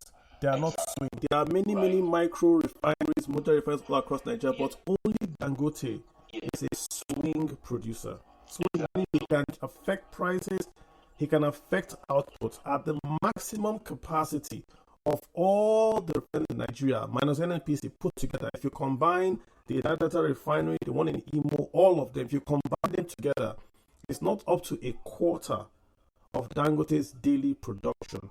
So even if they produce at maximum numbers, you can't affect anything. So that's economics. This space is an economic discussion. Yes, Carlo, we're on the same page, and this is where I'm going, right? We're going in the same direction. I want to emphasize something. This is my thought, my personal thought about this Dangote issue. I cannot think the federal government should step in and pass a law that will protect companies like Dangote for 10 years. This is what I think. There should be some form of a kind of a new terminology that would say for the next 100 years, we are looking at bigger picture now. Any company that will have XYZ that is germane, that we've not seen before in Nigeria, that a Nigerian or even a foreigner would say, you know what, I'm going to risk my capital and everything I have to set this up. We are going to protect such company for 10 years against XYZ so that they will stabilize before we will let these guys in. In the past, in history across the world, when such projects like Dangote's project come on in a developing country, especially if it impacts some external elements. I don't want to sound as if I'm being a theorist. The easiest way to kill it is to infiltrate it from the inside and murder it. And Dangote Refinery, for no reason, should be allowed to fall victim to that. So for me, government should step in and protect that project for 10 years. Let it find its footing. The man has decided to bring in over 4,000 trucks that would convey this much needed product to people directly. It is not a small feat. It shows that he is serious-minded to impact the Nigerian economy. I perfectly understand how some people feel from the other corner. But when we weigh the pros and the cons, we would look at the other side and say, this will have a greater impact when it is alive than when we kill it. For heaven's sake, Dangote Refinery should not die. We need to protect it. Pengasing or no peng or whatever. We should just give him a lifeline of 10 years. And we should make a kind of law that would say in the next whole, because we are looking at developing Nigerian economy. We are looking at supercharging Nigerian economy, to solve this FX issue, to solve this issue of importation of PMS. These are two major issues that have plagued Nigerian economy for over 40 years now. It crept in slowly, and people didn't pay attention to it because we kept thinking, oh, don't worry about it, it's not a big deal. It has hit us below belt. And for some reason, Dangote has succeeded to get to where he is. I kind of feel we should cut him some slacks. In a developed country, in America, everything will be done to protect Dangote, to see him grow and stabilize before we will allow anybody to come in with union or non-union. I'm a centrist person. I'm always on the union side. But you see, in the context of Nigeria, we need to have a change of mind. We need to have a shift in our thought process. In the context of Nigeria, anything that will make Nigerian economy grow should be protected with lives. That is what I want to put out. Thank you, Carlo. I think it's well said. I think you captured, like I said, the quote-unquote the centrist part. I think that's the point I tried to get across when I did the intro. Whether you like Dangote, whether he's a monopolist, whatever name you tag him, the refinery today is too big to fail. We have seen the imports coming in. Do you know how much we have spent to fix NNPC refineries? 18 billion. The Port Harcourt refinery, we were told that when the pilot light is still up, it's working. Is it working today? It's not. The former NNPC MD is now with the EFCC. Employment, imports, Naira, everything is connected to Dangote. Olumide is here. We've followed our space over time. We have said it over and over that the resurgence in the economy today is because of Dangote. You can argue, this is a factual statement. Non-oil export is Dangote through Dangote Urea, exporting to United States to Brazil. Oil import that we're importing, Dangote is bringing oil imports from the US and it's giving us PMS, taking it back out of the country. Aviation fuel, the same thing. The Naira has gained value because our import, the dollars we're seeking for dollars to import, has also gone down. So again, it's an economic discussion. If we start to go into, no one has shown a letter that says the union said this, Dangote said this. We're all going off what we saw on Twitter. And I get that point. But Pegasus to go and shut down the largest refinery, not just in Nigeria, not just in West Africa, not just in Africa. I think in the whole world, there's maybe one larger than Dangote refinery. That's one in India. To think of the process that went through Pegasus's mind. Because there's issues with unionization, we are going to shut down the crude oil pipelines that are going to go to the Dangote refinery. Just think about that for a second. Look at what the Bible said about the two women that had the babies. The two women that were arguing over who the baby was. This one says, my baby. That one says, my baby. And someone said, oh yeah, kill the baby. One said, don't kill the baby. The other one said, kill the baby.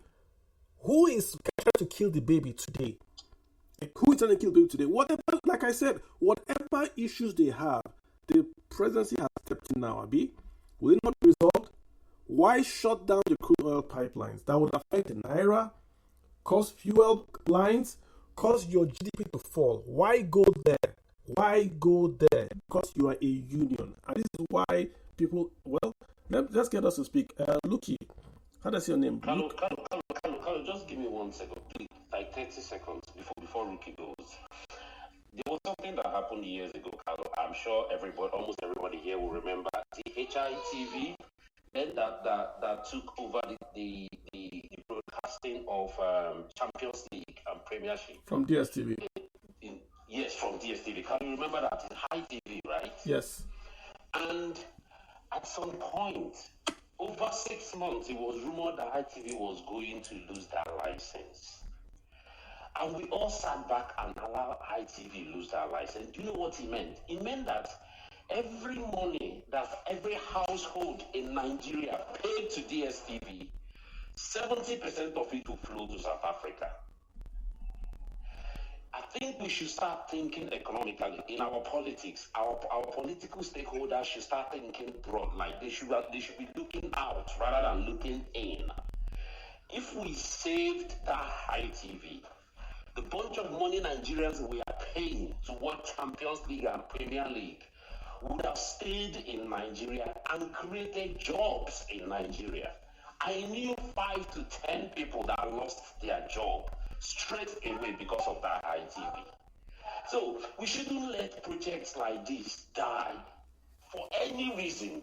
Any other country will not.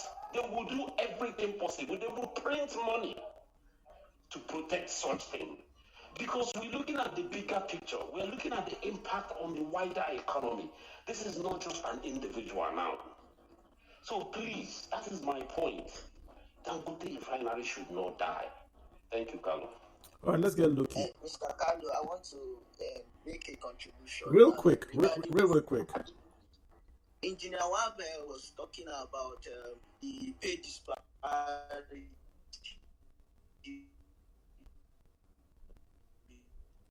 Refund your audio. I don't know if it's you, but your audio is bad. Can you hear me? Can you hear me clearly? Yes, I can, sir. Okay, engineer, the pay disparity between the Indians and Nigerian engineers. I understand because I've been in that process and I understand what. One correction: Nigerian engineer and Indian technician. Please be using the right name for them. Oga Wahid, honestly, it doesn't matter. No one cares. When you make these technologies, no one really cares. No one knows these things you are saying, sir. Honestly. There is difference between an engineer, a technologist, and a technician. Nobody cares. We don't understand what it means. So when you are talking to general public, you have to speak in language that people understand. I am an engineer like you. If you come to the technical aspect of this thing, we cannot virtually. There is a difference in opinion or perspective between Indians and Nigerian technician and engineers. Let's leave that. But the question is it's not Dangote's duty to bridge that gap.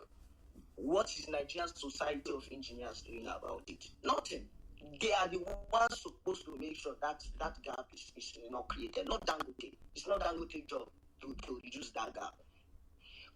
It is the duty of Nigerian Society of Engineers, who are busy doing nothing because they don't create any value in this country. If they do, we will not be having this a large amount of artisans or filter who come from different places to come and be taking judgment for Nigeria. So what we should be doing is to look at how strategic, whether you like it or not, those 800 engineers, which are our colleagues, we understand. What is the benefit of doubt they are giving to the management? Did they say, okay, the management made a proposal, let's run this thing for a period of time. We'll look into your various concerns, which is what he does in all his business units. If you know Dangote, you don't come with this gun approach to him. You come with a consultative approach. Okay, the management have proposed in 2 years' time, we'll look into this thing. And this error of there is no PPE, that's a very wrong notion. There is no manufacturing company, whether micro, small or medium, that PPE helmet is not guaranteed. So you can't tell me a global firm like Dangote does not have PPE. That alone is error. Because I've been to the plant, I've been to the refinery. Even as a visitor, you are giving helmet. So if I was giving helmet as a visitor, will you now tell me that people who are working there 24/7 does not have helmet? Let us. We understand what all this is going on. All right. Let me just come in. Lots of folks want to speak. Where you can't compare you as a visitor who only have access to something you come on, man. refinery to people who are inside the plant. Okay. So, another person. so engineer. More than anywhere. Okay, gotcha. Let's It's get. about one of nations. All right, perfect. Please, Let's pass the get mic to let's the let's other get person. Luqui to speak. Luqui, go ahead, please. Luqkie. Okay, I can't pronounce that. Luqui. Okay, let's get Oxysense. Oxsense. Oh my God, Oxsense CC. You guys write Yeah. write it so I can pronounce it. Sorry, sir. Please go ahead. Thank you, Carl. Yes, sir. First and foremost here, personally, I have at least 40 to 50 people who were affected by this issue because I did finish and a bulk of my course-mates were all employed by Dangote, which was a very good move, right? It kind of, a lot of them were not unemployed and stuff. However, there were a lot of concerns from them. PPE was one of them. Health insurance was another one.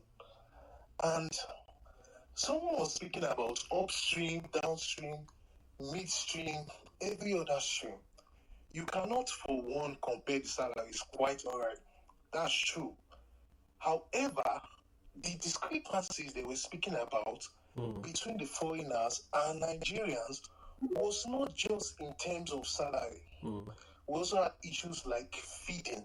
We also had issues like Indians referring to people racist in our own country.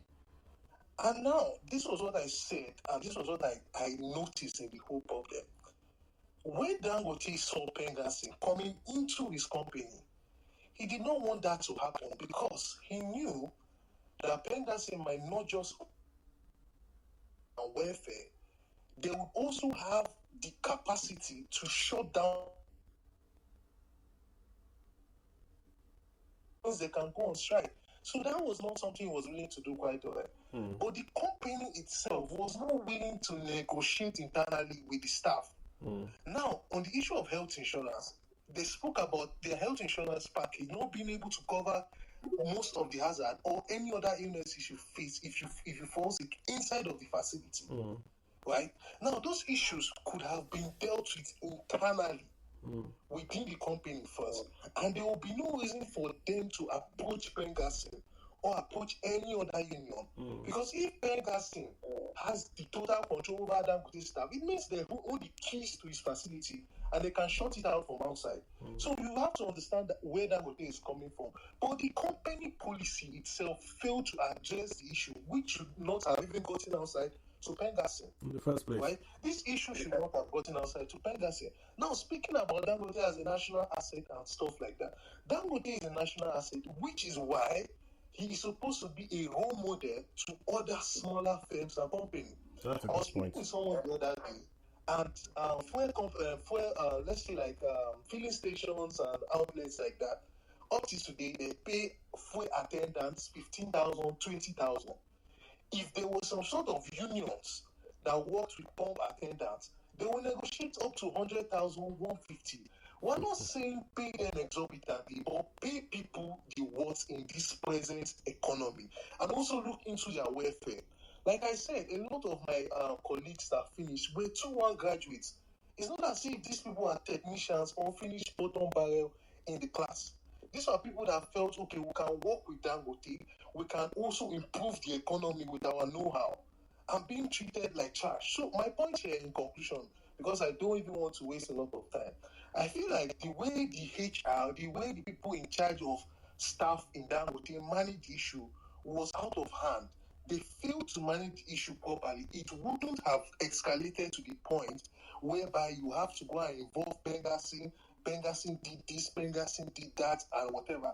But as the issue has gotten to this point, we hope they get a resolution because nobody in their right senses will want to see Dangote fail, right? And the move from Pengassin to really shut it out from outside just goes on to prove why Dangote would have been afraid of unions being so involved in his company.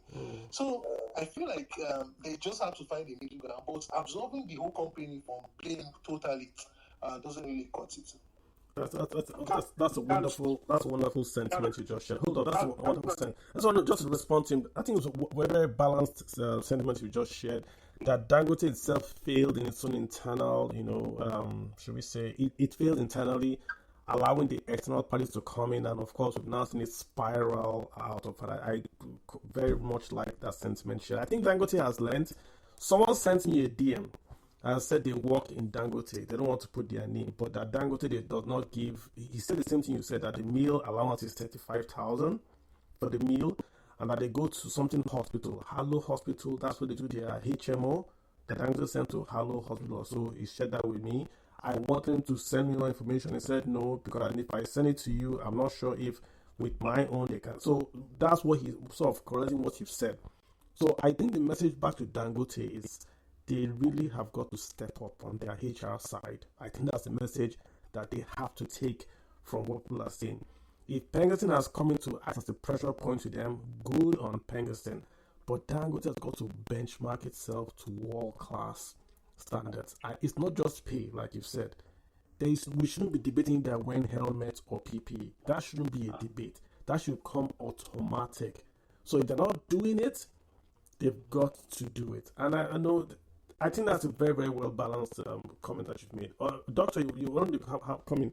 Dr. Obi? Yes. Yeah. Sorry, you see, I need to hammer on this.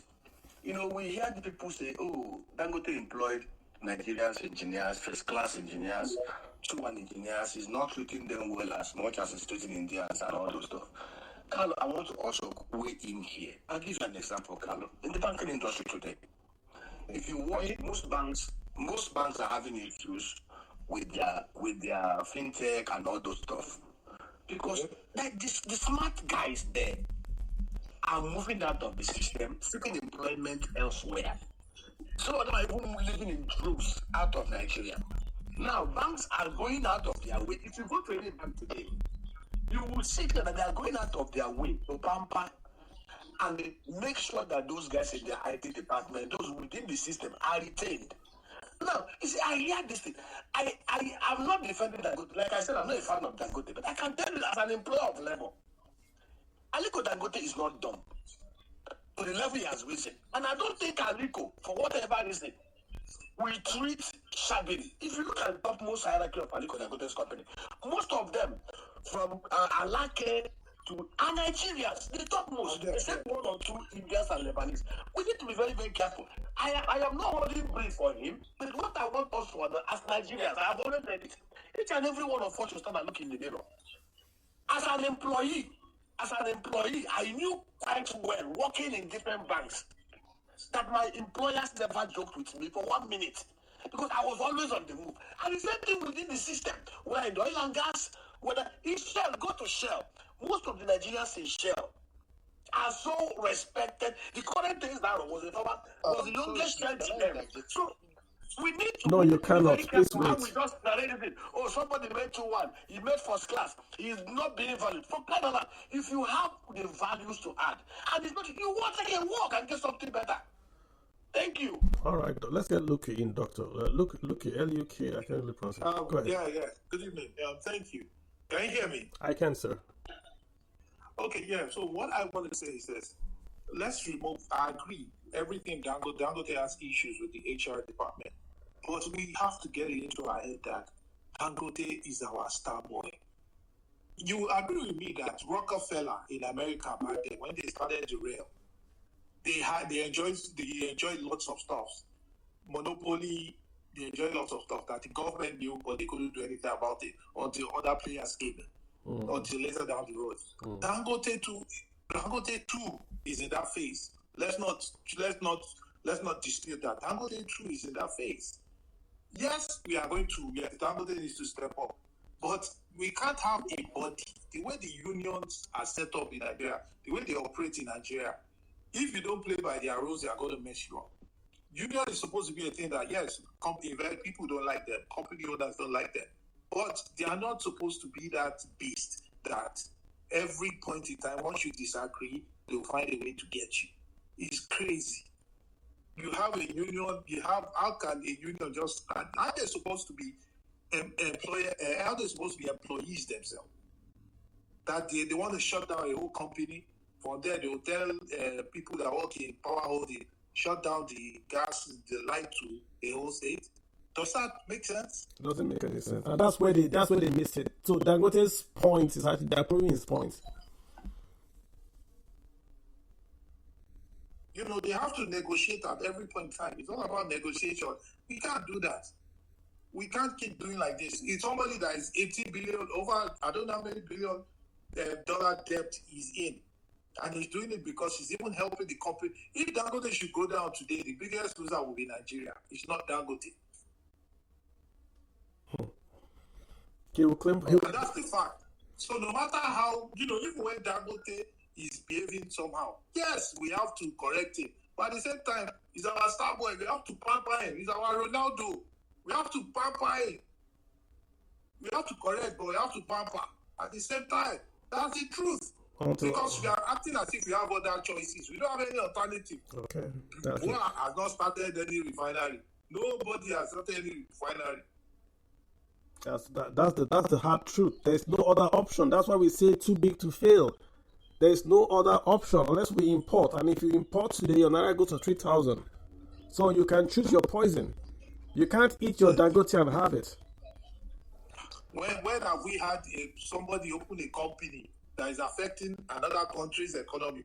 Dangote refinery is affecting people in Europe. It's affecting the refinery. They are closing down refineries around the world because of Dangote.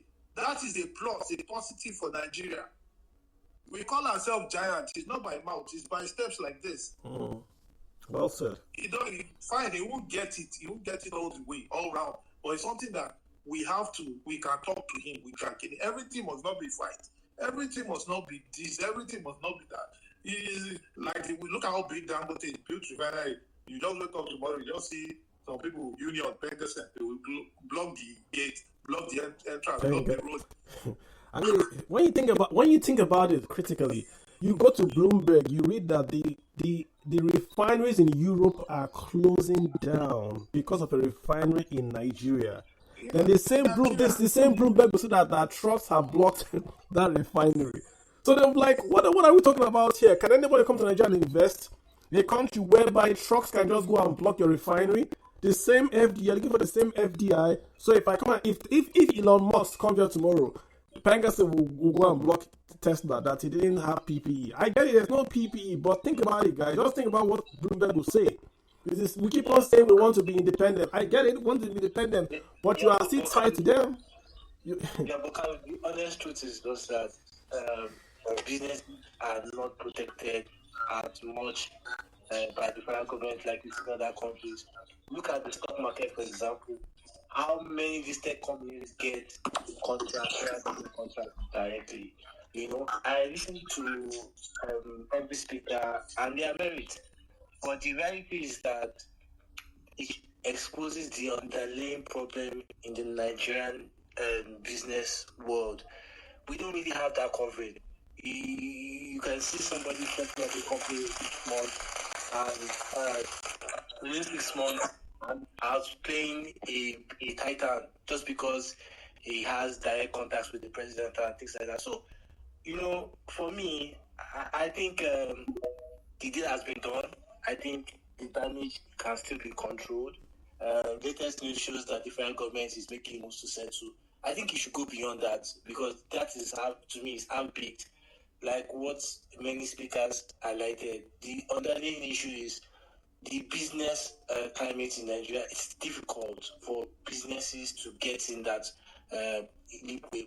I just imagine when Donald Trump visited Qatar and the Emir of Qatar was introducing Dangote to Trump. I imagine what he must have been telling him. And if you look at latest updates, because I've been following Dangote's news around the world, and it has really brought in so much positivity around the Nigerian economy. If you ask people, they will tell you that one of the game changers is the removal of petrol subsidy and the fact that Nigeria's capacity to mint dollars has improved, despite the fact that the macros is still a problem. So yes, I understand the fact that a lot of people are upset that 800 Nigerian workers were dismissed. We can't write that under, and I feel it's a bit extreme for us to overlook that. But kind of like a variety balanced the issue. I feel the end game is for the federal government to ensure that there's a system that will not make Dangote owe the Nigerian interest indispensable, because they also put the factor. How would you have 4 refineries that can't even match a quarter of Dangote's capacity as we speak? Look at what is happening to Boa Refinery recently. There is no resolution at Akwa Ibom, and that is a state we found a governor and giving deputy governors jeep. So we have so many problems, Kalu.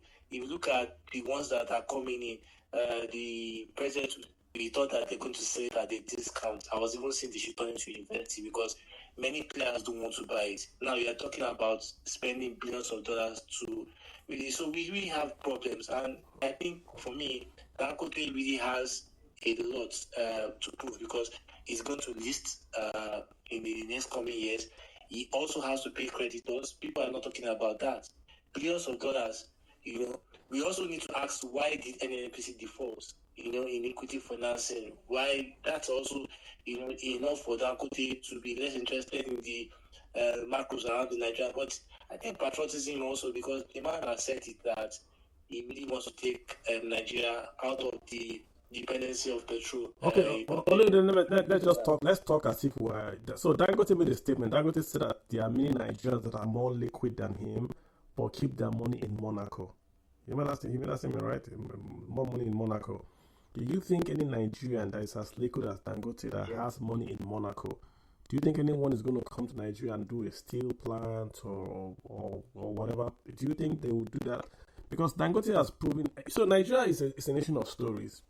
I've done a story before of Ajaokuta. Because Ajaokuta failed, many private guys didn't go to steel. Because Tinapa failed, many Nigerians didn't go into that sort of entertainment, lifestyles, shopping malls that's connected globally to airports, free trade zone. No one did. Just went straight to ShopRite. This Dangote refinery thing, that the government waited too long to get involved. Because if you go on Bloomberg now, you see the Pegasin has shut down the refinery, blah, blah, blah, blah. The implication is that it can be shut down. That's the news. It can be shut down. So it becomes, it has a higher risk premium today than it had yesterday. Because there's no way, there's no other, if this company, Dangote Refinery, was in any other country, it would never have been shut down, irrespective of whatever the issue is. That person that said that statement will have faced security. No, and I'm saying, irrespective of what Dangote did or is alleged to have done, the refinery would never have been shut down. But it's been shut down now. So, in the guys that are doing risk premium for Nigeria will say it can be shut down. It can be shut down. And that's going to add a few basis points to your risk premium, which is sad. Yes, but you also need to look at the fact that they also will look at the geopolitical around. You can't compare Nigeria with Western world. Very true. And I think that's why I said the federal government can still save some face. This is new. The refinery is new. They also are aware about interest, because the reality is that any serious energy professional will tell you that there are vested interests around the world that pretty much are not happy with Dangote. Look at how Dangote has taken market share from some refineries, even in the United States. And United States are kind of very pro Dangote, because Dangote has increased buying capacity. This is what Donald Trump was fighting for Europeans. That why are you buying Russians? Why are you buying Russian oil? Why can't you buy United States oil? So let's play conspiracy theorists. Let you and I play conspiracy theorists. America today is telling EU to leave Russia and go to other sources. Where is the only source they can go to in the world today that has spare capacity? Nigeria. Then suddenly unions go to that same Nigerian refinery and shut it down. Conspiracy theory, you and I. But let's get Cyrus to hop in here. Cyrus, how you doing, Cyrus? Guys, we're gonna just get here. Cyrus, how you doing? Go for it. Yeah, I can hear you. Thank you so much. Good evening, everyone. Brilliant conversations, and a lot of speakers have said a lot of things about this that are quite interesting. First and foremost, I think I would agree with Peter said the problem that I see with the whole thing and how the whole thing is being managed is the way the Dangote Refinery communication team, probably the internal HR team, the way they dispel the message or the narrative and everything in between. I think a lot of things are being muddled up here. There's a difference between Pegasan and NUPEG. They are not the same union. And interestingly, Pegasan has no time approached Dangote to join their union.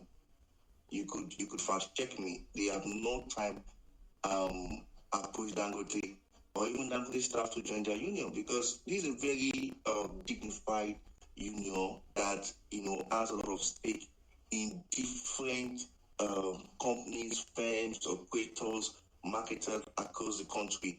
So they deal with Shell, with Ohando, with Watersmith, you name them. And one thing I feel like, probably because Dangote is new to the industry, and they are trying to do their thing, which I agree with them completely. Cyrus, you are saying dignified. They blocked his refinery. What's dignified there? No. I'm getting to that. This is what I said, that I feel like Dangote is into the industry, and they don't really understand how the oil and gas sector operates. The oil and gas sector is very interdependent. It's not a sector that works in silos. Even from the upstream, the drilling, the exploration, you still need the pipeline, you still need distribution, you still need the retail, you still need everybody involved. So you cannot just say you want to do your own in isolation. The reason why NUPEG raised concern about Dangote was that they wanted to dominate, or they wanted to disrupt, not dominate. Let me correct the word. They wanted to disrupt the distribution market, which is a market that is reserved to people in logistics. It's a different market on its own, right? So they felt concerned about it and said, okay, we want to step in, and the whole thing happened. But it was not Pegasan. And the interesting thing about this was that when they fired those engineers, right, and they've already made a statement that any of the employee could join the union, any of the employee could be part of union, but they won't be forced to do that. Or did the employee decide to go ahead with the directive of the management and decide to join Pegasan? What they forget to note is that if you're running a refinery, you need the pipelines, you need the LNGs, you need the plant and every other stakeholder involved to ensure that your refinery is operating. And Pegasan have stake in this, in all of these all of these operators. So what do you expect would happen? So Pegasan should now shut it down. I don't know. Absolutely not. But I feel like what I feel could have happened, like I said, the problem was that they did not handle the whole thing well. There is nothing wrong with speaking to your staff and telling them or instructing them not to join the union, and even giving them incentive not to do so. It's just a common sense approach to the whole thing. Like I said, Pegasan has never in any time approached Dangote to join their union. They've seen Dangote commissioning, Dangote has been operating for the past 1 year. They've never at one point said Dangote should join their union. Probably indoor, but at least nothing in open that we know about. So these ones seem as though the Dangote refinery is discriminating against anyone who decides to be part of union. And there's nothing wrong as an employee joining a union. You can decide today that you want to be a part of, if you are working for, let's say, an education institution in Nigeria, and part of the teacher union. Nobody is going to stop you from doing that. So, and if you fire somebody because they join a union in Nigeria, it's an illegal thing to do. It is unconstitutional to discriminate someone because they are part of a union. You can fire them on different, and that's why the Dangote Refinery communication team are not even bold enough to say that's the reason why they fire those people. They cannot say that, because when you say that, you are raising a legal issue that can put you in a lawsuit for a long time. So for me, I feel like they could have handled it differently. They could have incentivized their staff not to join the union in any way they know how. And to be honest, Carlo, there is no way Pegasan will want to sabotage Dangote Refinery. Because the Pegasan have members in other refineries, other operators pipeline infrastructure in Nigeria, a gas plant, terminal plants in Nigeria. They work with Shell, they work with Orlando, they work with Aradel. They work with Aradel Refinery. There's an Aradel Yeah, but Refinery Cyrus, you say this, but the and fact they is tell that me the time. Okay. right now their trucks were parked blocking Dangote refinery. You say this, but they did sabotage the refinery. It's not speculation. They did sabotage it. No. They issued a statement that the Dangote refinery should reinstate and call back the employees that were fired because wait a minute, because they decide to join the Petroleum union. That is what they call for, and that is No, sir, Cyrus. I'm not sure if they called for that, and then they went ahead to say the gas pipe should be shut to be turned off, and then they blocked the Pengasin thingy, the refinery with their trucks. They don't have to say the gas pipeline to be dropped or the crude oil valve to be blocked. They just have to say their members should not work. Why should they say that? That's the point. Why should they say that?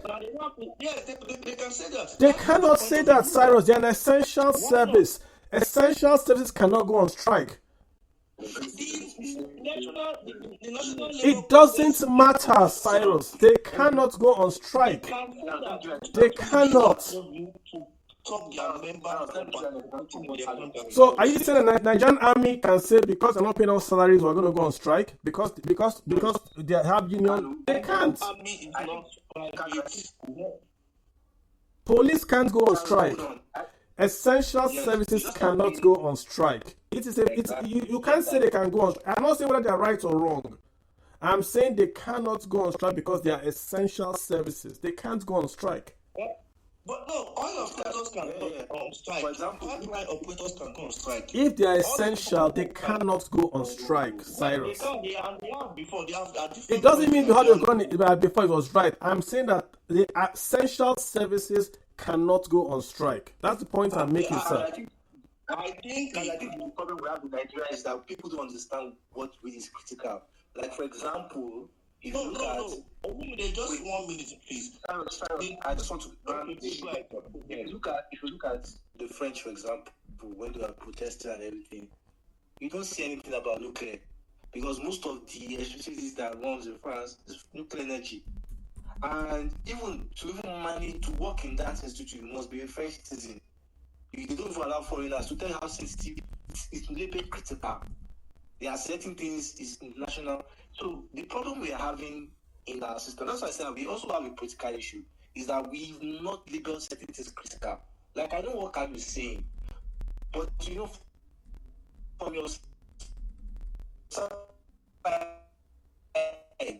this Dangote Petroleum issues bringing out so many of the issues.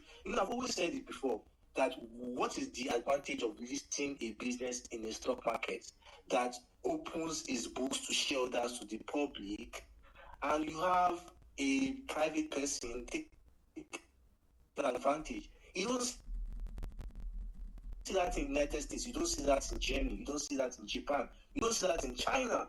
China will favor state companies ahead of. So the problem I have here is that we don't have that. It's not institutionalized. So what Carl is right. You can what Carl said about essential economic sectors has to do with the government. When you mention the military, it's a government-owned. If the Nigerian Labour Congress, for example, decide to go for an industrial action, they can't say that the military will stop working, right? And for example, or even the healthcare of the government, whatnot. If you are talking about pipeline operators in Nigeria, they can easily not show up at work the next day. If you are talking about just a minute. If you are talking about energy plant workers, you can easily not show up at work the next day. It's not that complicated. I think I'm missing the issue. What we're saying here. I think Kali was extreme with army. Let me take what he's trying to say. Okay, where does Nigeria make most of his money from? Oil.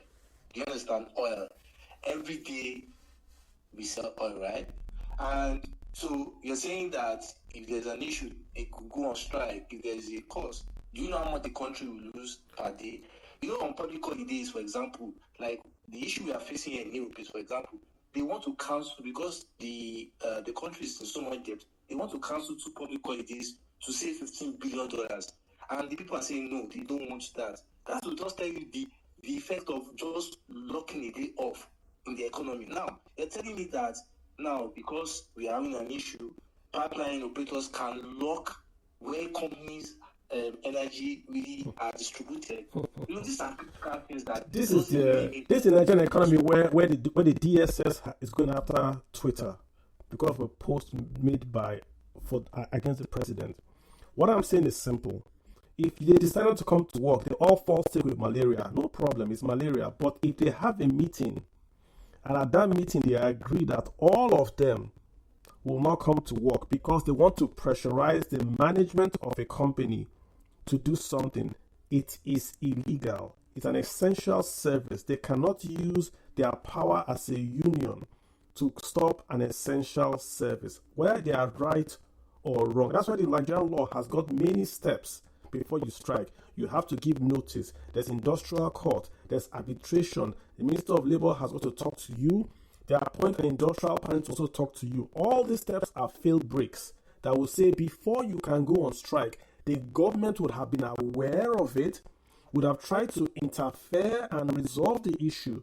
They would do all this. You just can't wake up and say they didn't pay me meal allowance. Therefore, the oil pipelines, Nigeria's oil pipelines, you can't put them up and put them back on immediately.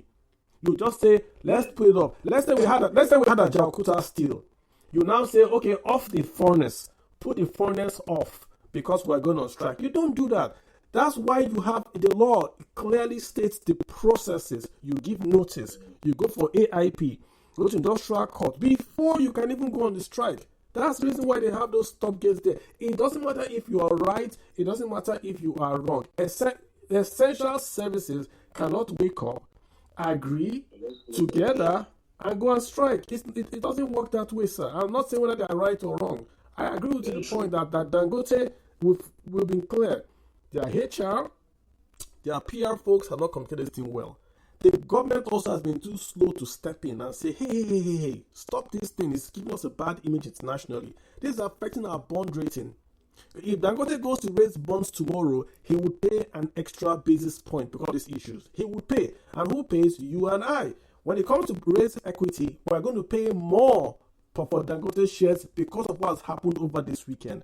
Whether it is Pengerson, whether it is Nupeng, whatever name the unions call themselves, they went too far in trying to stop the operations of that refinery. They went too far. They could have done many things, but not to stop the operations of the refinery. It is beyond what they are debating. It's beyond. But let me, I'm not an engineering guy.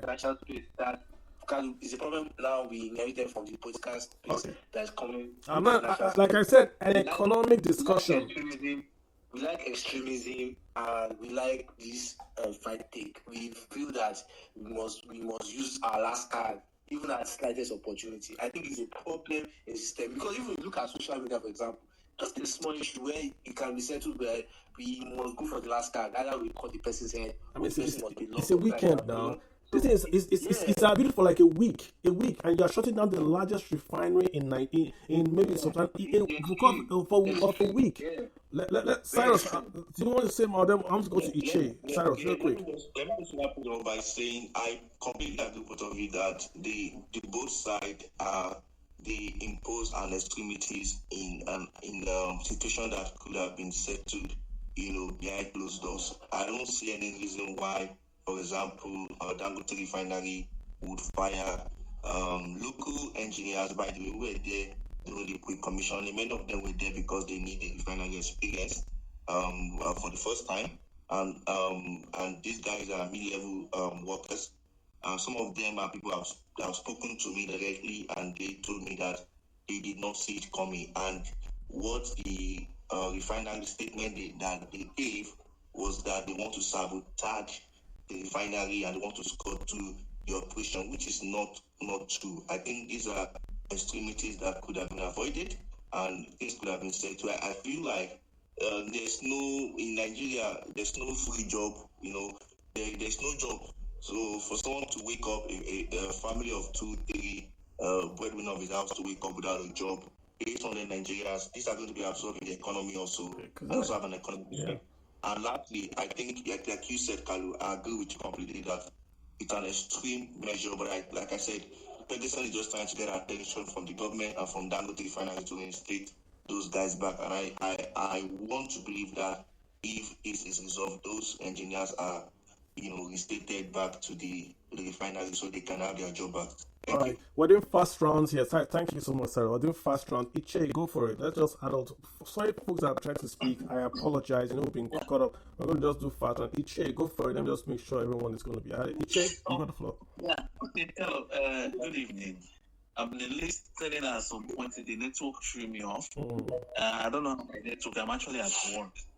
So just like I said to your DM, you know the line of work I do. So I'm actually not going to say a whole lot of things here personally.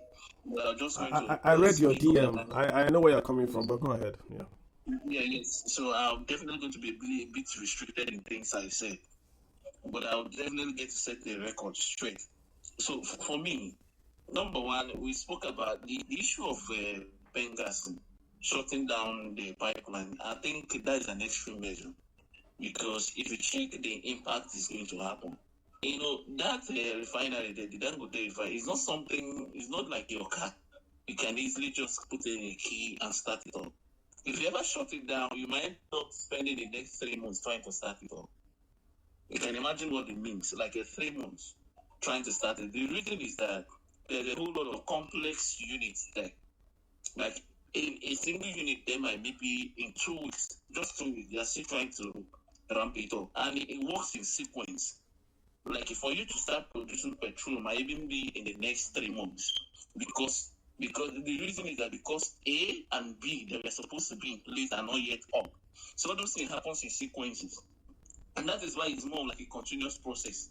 So they don't even allow it to shut down in the first place. So as it is, like they can even run for the next 20 years without going down. So it is better for them that way, rather than shutting it down. So it's a very, very serious issue. They really need to, I think the government really need to weigh in. But for me, I just feel that Dangote themselves, the management shouldn't have probably allowed this issue to get to this extent. State. I think it's something that maybe the management need to learn from this. Number one thing they need to work on is the workers' welfare. I'm sure a whole lot of people don't even know what it looks like inside there. But for me, I believe that at least when like 2 people, like maybe somebody like myself, I'm working and I see another person that I feel that I'm better than, knowledge-wise, the skills, I have a better skills. Like at the end of the day, you find out that these people, the office is better than your own. You're just maybe treated like as if you're worth nothing, but you do the actual job there. So that's exactly what happens. Possibly you see maybe because this person is an Indian, they call them an expatriate. Looking at when both of you got it out there to the field to get things done, they stand aside and allow you to get, because you're the one that knows exactly how this thing works. After doing it, but at the end of the day, your paycheck, you find out that this person is even having mostly 4 times what you have, plus all that surplus of allowances and everything. You'll be asking yourself, am I being a slave here or something? I think that's exactly what it is. So if on a normal day, they should be able to do what they're supposed to do, I don't think any of the staff will even want to go and join any form of union. That's just the basic truth today. So for me, I just feel that maybe it's something they need to sit down a bit, go back to the board, amend some certain things. I don't think they are even asking for much. So some of these people are equal human beings. So when they look at their counterparts working in similar environment and see what comes out of them and probably see how their life fares. But you find out that every 365 days, they're just struggling maybe to feed. Why they find out that somebody maybe called an expert, even the things gadget they use, you begin to ask yourself, why am I even here? Well, maybe they should have let it for them just to do it. Maybe if probably they could do it alone. So it happens a lot, and I've experienced a couple of products, and sometimes the kind of street road there is just in such an environment is such that you can't literally express yourself. If you do, number one, you're going to be victimized, face some sort of sanction or even sack, just because you speak up. So sometimes everybody is like extremely scared to say something, even to discuss what they are going through outside with anybody else, because once you are being noted that you're the one that did it, you might end up you won't like what we're going to face. So saying that happened. So for me, I think organizations like that, they lead me to staff welfare. Some people might not feel it means a lot, but that little difference, at least they might not be asking, okay, pay us just like this expert, but at least something. If somebody maybe at the end of the day, I pay my house rent, what? and at least I still have maybe little Iche, in the bank today. I think you might worry less. Iche, So at the end of the day, let them just do the Iche. proper things. Iche, Yeah. honestly speaking, right, what are the expatriates doing there? Are they doing something that the Nigerians can do? Is it like a learning thing where the experts are working? And what are they doing there? Just if you can be very, very honest with us, why are they there? Okay. Carlo, I once worked there. Yeah, I'm no longer there, but I once worked there. I started with the construction, the guys. My area was instrument and control. Personally, I have 8 people I trained there. 8 Nigerians, and they are pretty doing well. I trained 8 engineers there. They came in, they're actually university graduates without much experience. Some of us were brought in from different fields. For me, I left my former company. They actually poached me. They made me an offer. I went there. So I wasn't really like some sort of a direct star. I was more like a professional coming in there. So, but we used that opportunity, seeing what's going on there, to start training our guys there, which I know that was why they have a graduate trainees. So those graduate trainees were usually attached to you. So you are more like a supervisor. They attach to you, you do things from there, we're trying to train. So at some point, the issue was like those expatriates, some of them come in, they're more like even learning from us. Like for me, my own team, I was more like the head of the team there. We'll have both the expatriate, everybody will give direction. But at some point, you find out it's more like a power tussle. So they have their own people they bring also. What happens is that they tend to make it impossible for a guy is there to learn. Like I'm trying to tell you a practical experience.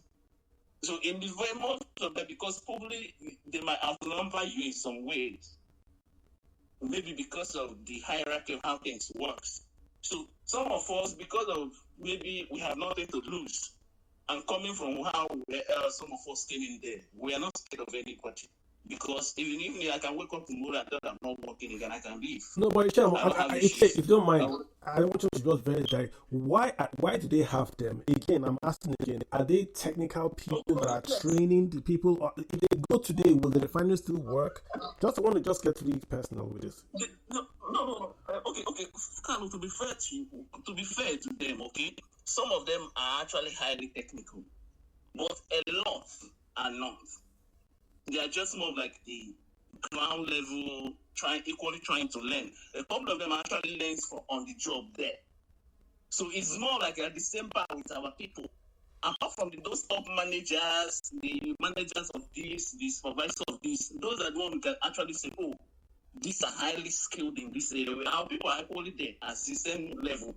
But you see most of those techniques, some of them doesn't even know what this thing is. So why are they there? I don't know.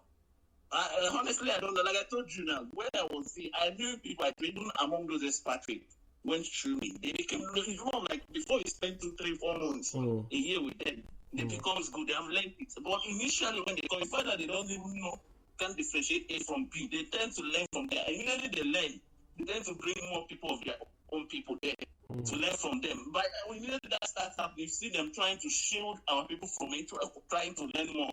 That's how it all started happening. So it's more like, okay, you have few Nigerians, 3 Indians there. Once one of those Indians tend to learn, know exactly what's going on in teaching, he will find out to make sure that if our Nigerian guy is there, like for example, you want to operate this, you want to do this configuration, they'll just make it in such a way, make it a little bit much impossible for a guy to follow up. So at the end of the day, it's more like, you don't know. Okay, interesting. Yeah, I hear your point. Interesting. Iche, thanks so much for that.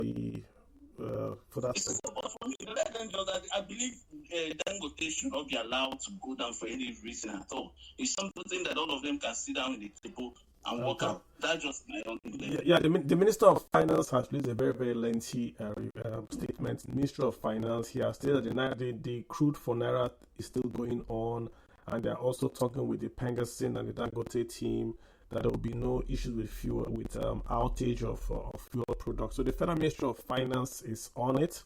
The federal government is on it. So hopefully this will be resolved. It shouldn't have gotten to this. They were a bit slow, in my view, to get to this, but they are on it. It's a high-powered delegation. Minister of Budget, the FIRS chairman is also there. The CBN is also there. NNPC is there. Dangote is there. Afri-Exim Bank is also there. So a very, very high-powered delegation meeting with Pengasyn to resolve the issue. So that is fantastic to know. Let's get to Do Better. Do Better. How you doing, sir? Hello, Kalu. Hi, sir. I'm fine. Please confirm you can hear me. I can, sir. I can. Okay. So first, thank you for the space. I've listened to both sides, and I've tried to understand both sides. I get the sense that both sides feel they have a case for their actions, and both who speak against firing of staff by the refinery and those against the actions taken by the unions. We can talk for hours, and I feel like every side feel like they make sense.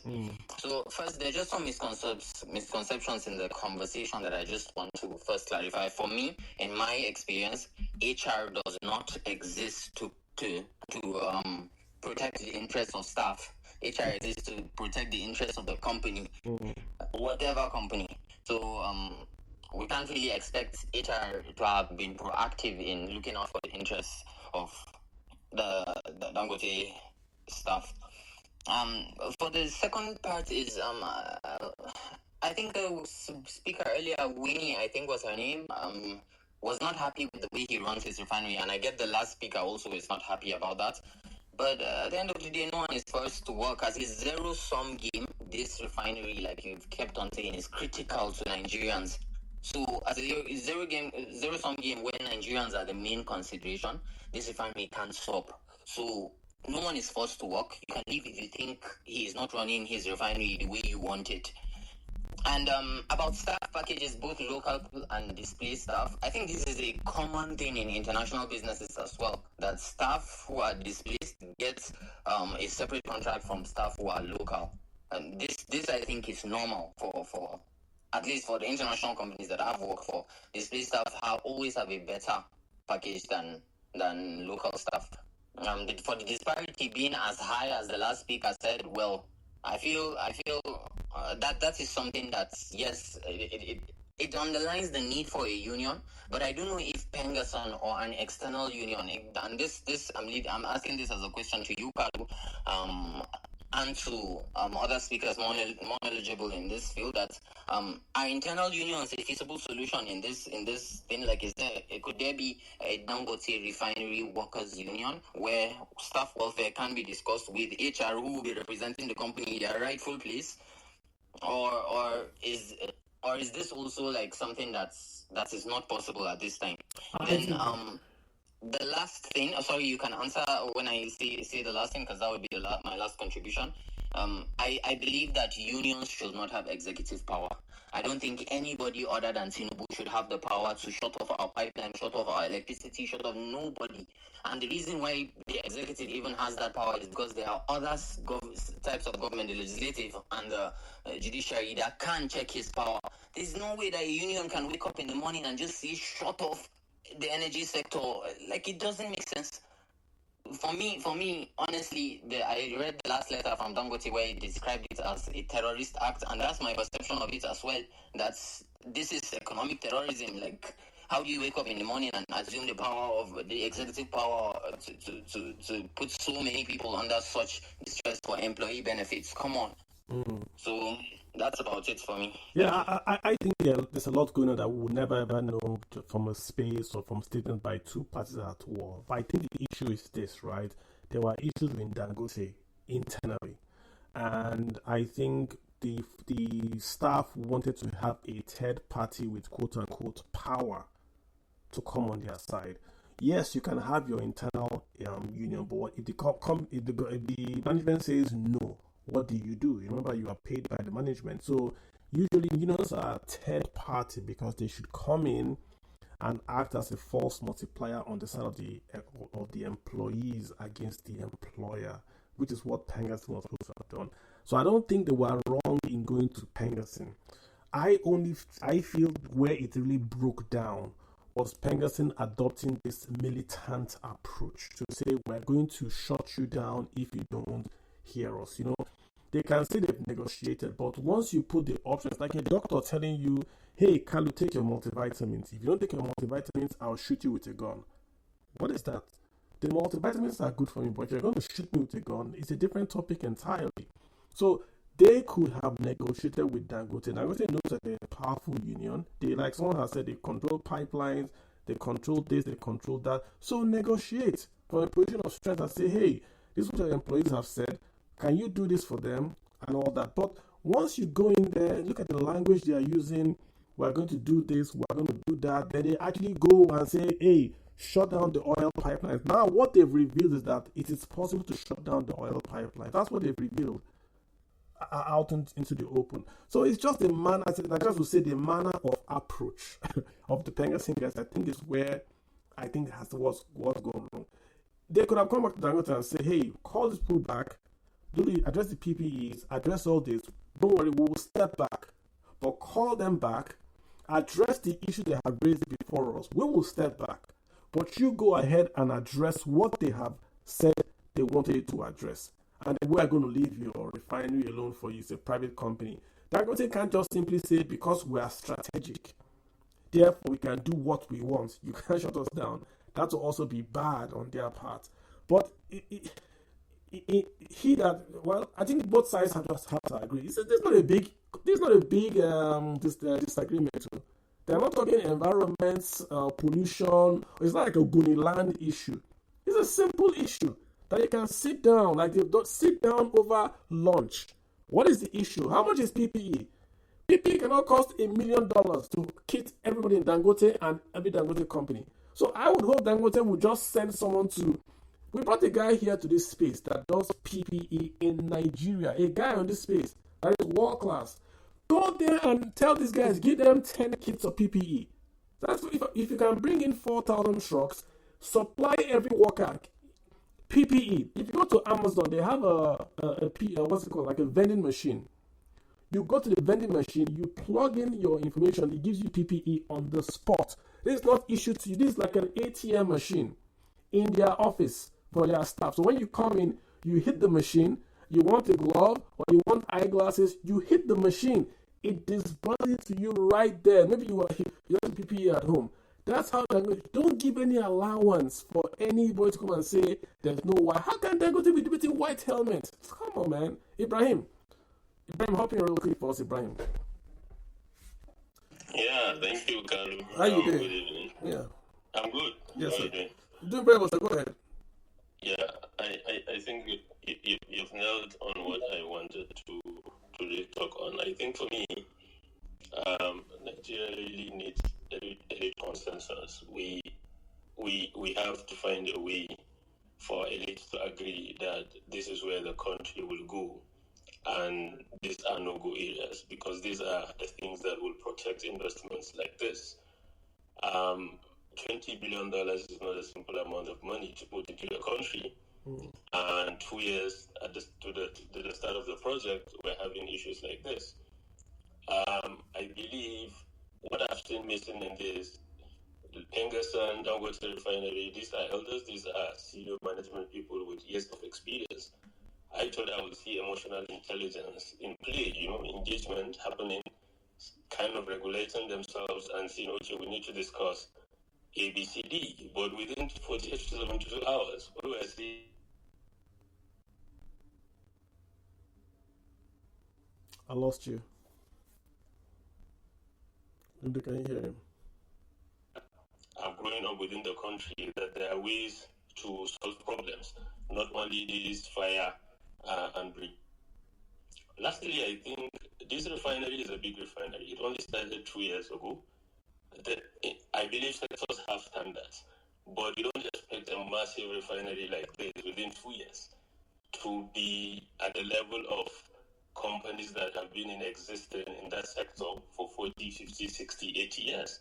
It's not possible. So I think there should have been some kind of, I had a speaker saying 10 years kind of protection for such investments, which will have enabled them to learn from their mistakes and also improve their systems and improve their standards within that period. At least 10 years is good to make mistakes, learn from them, and then improve them. But all I'm saying is fire and brigade, this union today, this problem after tomorrow.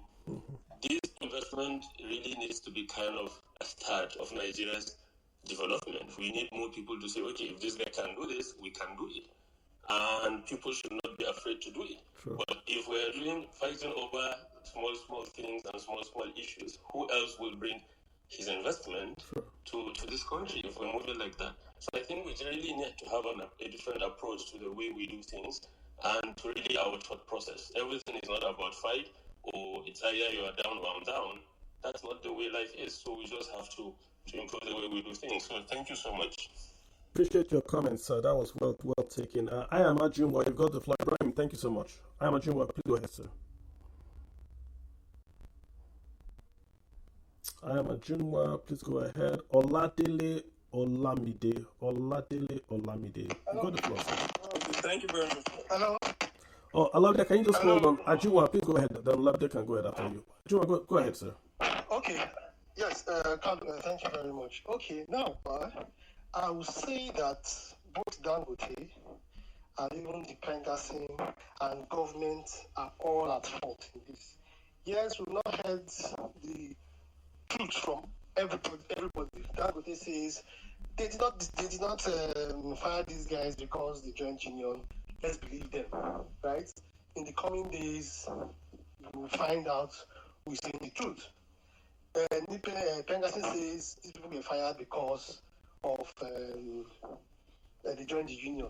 Let's believe them, but we have to prove, right? And I think that the issue is we have trust issues from Dangote's side and from Pengasing, because I worked in Escravos for like 6 years from 2002 as a very young boy to 2008, right? We found ourselves as a contract staff, right? Escravos Chevron facility as contracts, right? We signed a very unfortunate contract, right? The contract says we are supposed to be paid like $400 to $500 per month. At the end of the day, we ended up at about 100, 200. All the things we fought, right? We made so much progress as individuals than when we joined union. All we just saw that was that union was collecting money from our hands, right? The so-called leaders of those unions in our company spent time in Lagos at Lagos Airport Hotel, months taking money and all that, and we didn't see any progress. So, me personally, I don't trust all these unions, but that doesn't take away the fact that they are needed, right? Everybody dropped the ball, even the government, and I would dare say that if it was during Buhari's time, that would not be having all these challenges. It's unnecessary. He should be protected, but yes, he also should be guided as well. He has not done. This is his first attempt at oil and gas, right? So a lot of things he may not know. You understand? And I also believe that if Dangote was paying well, if he had better welfare for his staff, nobody will want to join union if everything is going on well. People don't want to join union. You understand? So what is a fair wage for someone in that industry? Do you understand? You cannot tell me that, according to him, that drivers pay up to like 4 times minimum wage. Oil and gas. Truck drivers are specialists. 3 times minimum wage is about 250,000. I owned truck years ago until recently. Those guys, as at that time, I can give a driver that will load from Apapa Port to Kano. His allowance is 100,000. That is allowance to go to Kano and come back. I'm talking about 2 years ago. So, if me or in the informal sector, truck drivers will earn as much as 400,000, 500,000. Why you that would in the oil and gas sector cannot pay more than that? We talk about PPE. I don't want to believe that in that facility that there are issues with PPE, but we see that the drivers, are the drivers well trained? The ones we see on the road, are they well trained? Are they well trained? So there are issues. Yes, we cannot shut down Dangote, but we cannot say because he has done this, then everything he does is right. So everybody needs to sit down and address this issue. This government has been so irresponsible. They're not even supporting this guy. I know he comes out to say, hey, the government is doing this. The truth is, I don't see that. It is government that started this sabotage. How can a government official come out and say that Dangote's products are not up to standard? A government official, and he still has his job till now. How can he be fighting to get crude to his facility? So it wasn't supposed to get to this point. And Benga said, okay, what if Dangote says, okay, he's not going to do anything? What else are they going to do? If it's time to shut down his refinery for 6 months, what would they do? You've not started at all, and you are shutting down. You want to shut down everything. Are you not going to? Is this you are bringing this is your best card? And I don't think it is necessary. And the optics are not right. They should sit down and have a conversation. But what I know is that there is trust issues from all sides, and the main people, Pengassin, who are experienced, they shouldn't be doing this at this time. If they are really experts, well trained, blah blah blah, they shouldn't be behaving like you are all these road transport workers. That's the behavior. That's the behavior. You can't be threatening people like this, right? Are they concerned about even the low level staff, or they are concerned about only those ones who will be part of Pengas? Right, well, that's so right? sad. Yeah. I completely get the sentiment. I think there's always two sides. I think we're coming to a good conclusion that there are two sides to this, and both sides have done wrong and have saying you should go and seek, forgiveness. Olade, you got the floor now, sir. Olade. Okay, thank you very much. Good evening. Good evening, sir. Good evening, everyone.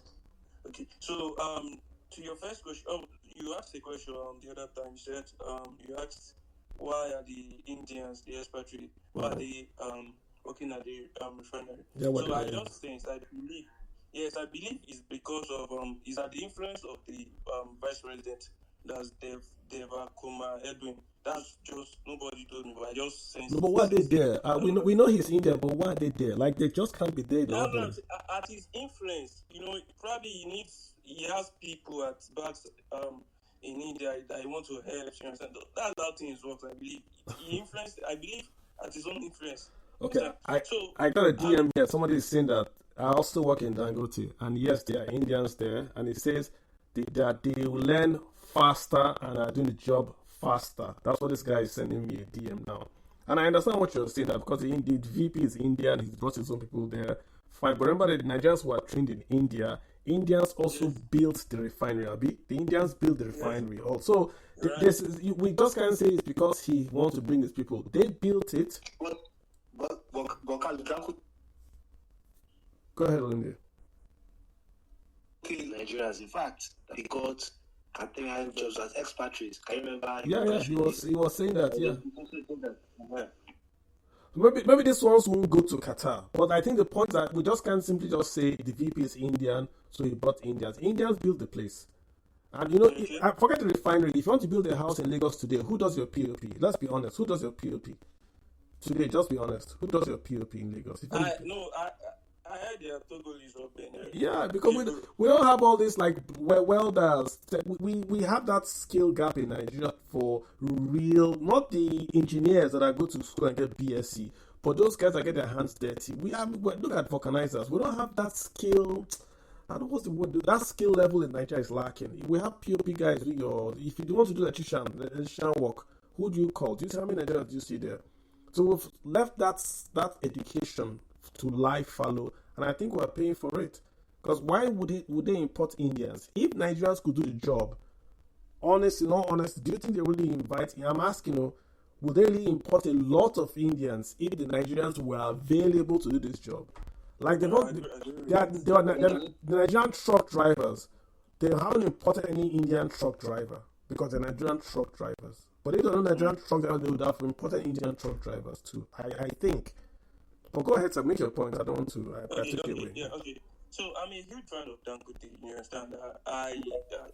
When he started building the refinery, I was so happy about it because it indeed is a good development. And imagine Dangote going down. Do you know what it means to the economy? Oh, you actually said something like that. And then even achieving our 1 trillion, the president should even forget that achieving the $1 trillion economy, if Dangote goes down, it won't be achieved at all. And then he said about that Dangote have said before that he will like list his refinery on Nigerian Stock Exchange. So all this we still need Dangote, like you all said. So another thing is that I don't want to be biased here, but I understand one thing about these Indians, Lebanese, and then the Chinese. See, these people are brutal. We don't need if we need development, not careful. Okay. Sorry. These people need, maybe if there is a way they can be trained professionally, whereby they will know how to actually relate to the Nigerians. I believe it's just managed. Probably maybe Dangote is not getting enough information or how do I put it, or the right information to help him make the right decision. Okay, I just believe Nigerians workers they need they need good welfare too. Yeah, because if I know if you can go, let me use slang. Even in Nigeria, we have words that we call kora. Kora. I'm just trying to be slang. So we know these things, and but it just I don't know. I don't want to go there because it's recorded and all that. Jeez. General, please go ahead, General.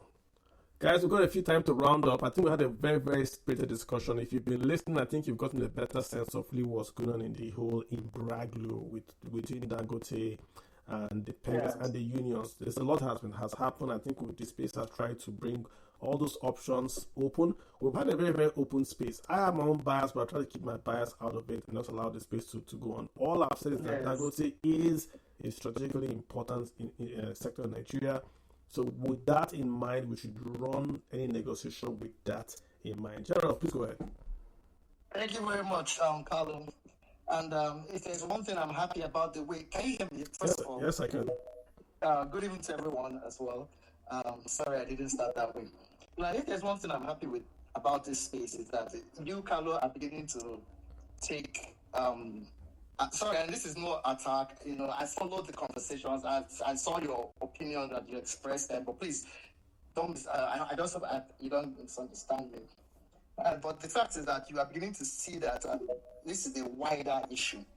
Now, when this started, because I have worked in public sector, private sector in Nigeria here, and when this started, I really saw it as a labor relations issue, right?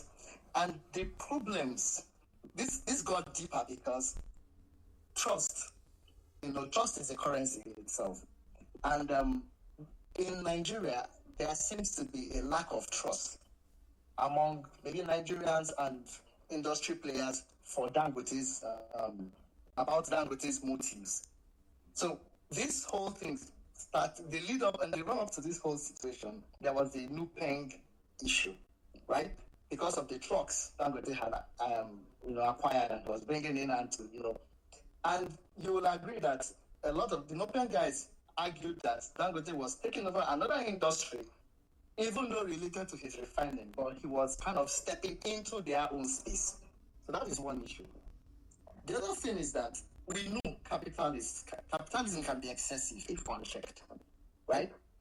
And I also will agree that Dangote is very strategic to Nigeria. In fact, like I said, I put in one of my tweets, I said that Dangote should be a national security asset. The refinery should be a national security asset. It's not just a matter of national importance. It should be a national security. There should be surveillance. There should be protection for that, for the refinery, because it is very important. It's particularly important for Nigeria's long-term economic development.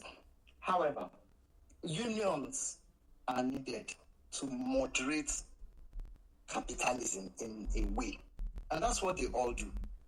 Now, on the Pengassan issue, if you understand Pengassan the way I think, or from what I've seen, these are senior staff. Most of these guys are from the oil and gas sector. We know in Nigeria, they are okay. They are reasonably okay, right? Their leaderships may have issues, but in generality, the people are okay. But why are they blocking? Why are they blocking Yes, that? that was excessive. That was excessive. So you I guys, agree that was excessive. okay. I agree that was excessive, right? However, right, you should also agree that sacking for 800 or over 800 staff in one swoop was also excessive. I agree. Two wrongs don't make it right. And unfortunately, Dangote, it drew first blood when he sacked those people. Well, you understand? He drew first blood when he sacked them. Now, if you tie the fact that there is distrust for Dangote, being from the antecedent industry, people feel he's a monopolist and all that. If you tie the fact that there is distrust for him, you can understand why there's an overreaction to what he's trying to do. And I think that is what's happened. So the takeaway is, because I think in this case we've largely come to understand the issues. The takeaway is that Dangote needs to look back at his PR team and see. He's doing a lot of work lately, and I recognize that in trying to show people that, look, I'm not trying to be a monopolist. Because I see that tag is even frustrating for him. There was a time the US government even released a statement that his business model was inimical to Nigeria's growth, if I'm not mistaken. Right? So I think he's doing a lot of work to show that he is not trying to be a monopolist. He's only Afrocentric, trying to, pioneer African development and all that. And that is very commendable. And that is why we must all stand by him. However, in Igbo, there is this thing they say that a rat will not go and bite a native doctor, will not go and eat a native doctor's bag. And then the native doctor will not deliberately go and roast a rat in fire. So when there are missteps, or people feel that there are missteps, there should be structures that are available, right, to call things back to order, to sort of, reshape the system. Now, lastly, let me say one thing. If you look at a lot of things happening in Nigeria, or a lot of the problems, you see that it boils down to our leadership issues as a country. These things are permeating each and every sphere of our existence, our collective existence as a country. Whether in unions, in healthcare, education, wherever it is, the failings of our government and everything is permeating. What do we need to do? We need to begin to train leadership. And we need to begin to train people, right, to mentor people. Like people like Carlo, for instance, salute to you. You have a strong platform. You're a very brilliant person. Your ideas are stellar. I follow you, and I follow you because I get a lot of value from what you say, right? But to whom much is given, much is expected. People follow you because they respect what you say. But what you say also shapes thinking, shapes mentality, shapes, a lot of stuff. So you are in a position to also mentor people. And you do that very well. You teach a lot, economics and all that, irrespective of all the abuse and everything you get. I salute you for that. So generally, like I said, to conclude, we have leadership problems. The unions may have leadership problems as well. However, training and mentoring over years, we can eradicate, all the sets that of the people who are giving us issues will go out, and maybe we can have a better space in general. Thank you. All right, that was well taken. Thank you so much, sir. Let's get Ramsey. Ramsey, hop in here real quick. General, thank you so much. Yeah. All right, thank you, Mr. Kalu. So I just came in to correct the impression regarding welders that you mentioned. We have a lot of welders. We have lots of training program. If you go to Petroleum Training Institute, they have general welding program that they train a lot of people. That is general one is 9 months, and there is OND welding fabrication, HND welding and fabrication. And if you go to Edo State, Akwa Ibom State, they have more than 4 that I know, at least 4 that I know, welding and fabrication training program, well established. So at Edo State, there is. And it's not that they are being, I don't know if they actually look for Nigerians. Even when they did the construction of LMA Petrochemical, Nigeria did not have enough staff. But what they did, they paid Nigeria with the expatriate that the white people that they brought, they were not even Indians. They brought people from France, Germany, America, and places. And they paid Nigerian. And within 3 months or less, most Nigerians were able to learn and be expert, be able to do the job. I don't know why Indians are still there, because Nigerians are not stupid. I've been around Nigeria. I was born and raised in Nigeria, so I know Nigerians are not stupid. If you put Nigeria, they will train and adapt fast. And another thing is the payment. Nigerian workers should be paid well. Nigerian workers should be respected and treated with courtesy. And we should not say because Dangote is doing something that NNPC destroyed, that we should allow him to tempt us, not treating them well. No, they are industry standard, international. We speak about international standard in many things. But when it comes to paying Nigerian international standard wage, international wage, that at least on the we want to drive that to the bottom part. No, Nigeria must be paid well. How can an engineer work in oil and gas in Nigeria and not be able to, not paid according to the standard, and he's not going to be able to take a vacation even within in Africa? No, it has to reflect, including safety and every other thing. So then, Mr. Carlo, you might want to, anytime you speak on Nigerian issue, we have to also speak on the respect for Nigerian workers, including salary and the good working condition. Thank you. All right, appreciate it. I love that. So thank you so much for letting us know that we have all these workers around and all that. Oxley Technologies, you have the floor, sir. Thank you, Ramsey. I appreciate that clarification that you gave. That was good. Oxley Technologies. Yeah, please go ahead. Yes, Carlo, thank you for handing the mic over to me. So where I want to address a couple of issues. Where I want to start is, first of all, the shutting down of Dangote Refinery and disconnecting of stopping the flow of the gas to the refinery is illegal, and is something that shouldn't have happened. The reason why I said so is, even the Pengastin themselves, I didn't see any evidence that they followed the procedure of the labor unions in terms of rules of engagement, or trying to call Dangote attention to whatever issue they want to call his attention to, giving notices, convening. There are procedures before you get to strike. Strike is always the last resort. If you look at Nigerian Medical Association, ASU, there's a way they go on strike. They don't just wake up and declare strike. There's always a process. So I didn't see that process being followed. We started hearing this hobble like a week ago, less than a week ago, and here we are, shut down, stop flow of gas. That's wrong. Now, secondly, on the Dangote side too, Dangote has also will take some skirmishes of blame here and there. Now, to start with, we should first of all cut Dangote some slack. Dangote has done something massive for us, right? Cut him some slack. Now, the question that all of us need to ask is, this refinery is less than 2 years. It's 2 years, about 2 years. In fact, before it started, functioning in terms of refining continuously, it's less than a year and a half. So what we need to ask ourselves is that refinery already profitable?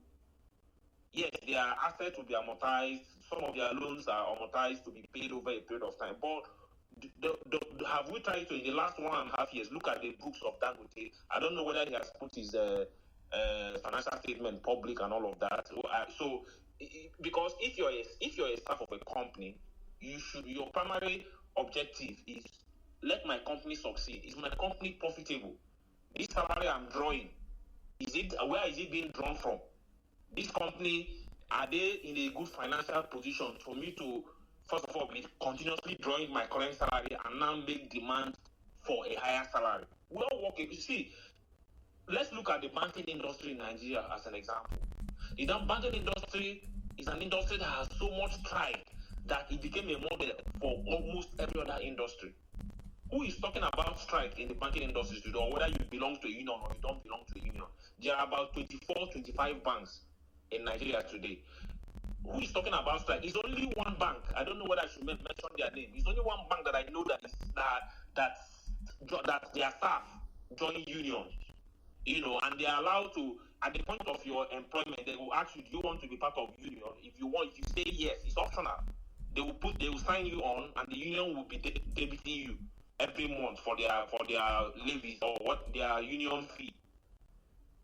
Probably the bank is over 100 years, so they are members of TUC. It's over 100-year plus bank. So that is it. So, and because that precedent has been there, the bank could no longer stop it. So they allowed it even in the current new generation bank, the Tony Olumelus, the Jim Obias bank, there's something like union there, because as a banker, you are so treated well. If you are not happy with where you are, you have the next bank to go to, and you start sending your CV around. Before you know it, you start your interview. Before you know it, you land a job. Now there is also a fintech that is now directly, poaching bankers, from the commercial banks, So Dangote should, unfortunately, the refinery industry, which is downstream, has a regulator. So it's for the regulator to see how they can standardize the industry, bring more refineries on board, so that there will be some sort of competition, not just for the refining business, but even for employees. If I know that Dangote is not doing so well, I will go to Bua Refinery, or I will go to Watersmith, or I will go to Aradel, or I will go to Wood. There are places, and that is what creates growth and deepens, employee benefit in an industry, right? So let's cut Dangote some slack. Let's ask about how well is he doing. The salaries that we are demanding him to pay, can he pay it? Or does he need to borrow money or go and dip hands in his cement business to sustain the refinery? If you are working for a company, you need to also be compassionate. You need to make sure that you pray for that company to succeed, so that some of the demands that you are making can be valid, and not just to sit down and be making irrational demands. You don't care whether your company is profitable or not. All you want is just to draw the salary. So the point I'm making is, let's cut Dangote some slack. Dangote also has a job. You just realized your business needed to hire someone yesterday. How can you find amazing candidates fast? Easy. Just use Indeed. Stop struggling to get your job post seen on other job sites. With Indeed sponsored jobs, your post jumps to the top of the page for your relevant candidates, so you can reach the people you want faster. According to Indeed data, sponsored jobs posted directly on Indeed have 45% more applications than non-sponsored jobs. Don't wait any longer. Speed up your hiring right now with Indeed. And listeners of this show will get a $75 sponsored job credit to get your jobs more visibility at Indeed.com/PODKATZ13. Just go to Indeed.com/PODKATZ13 right now and support our show by saying you heard about Indeed on this podcast. Terms and conditions apply. Hiring? Indeed is all you need.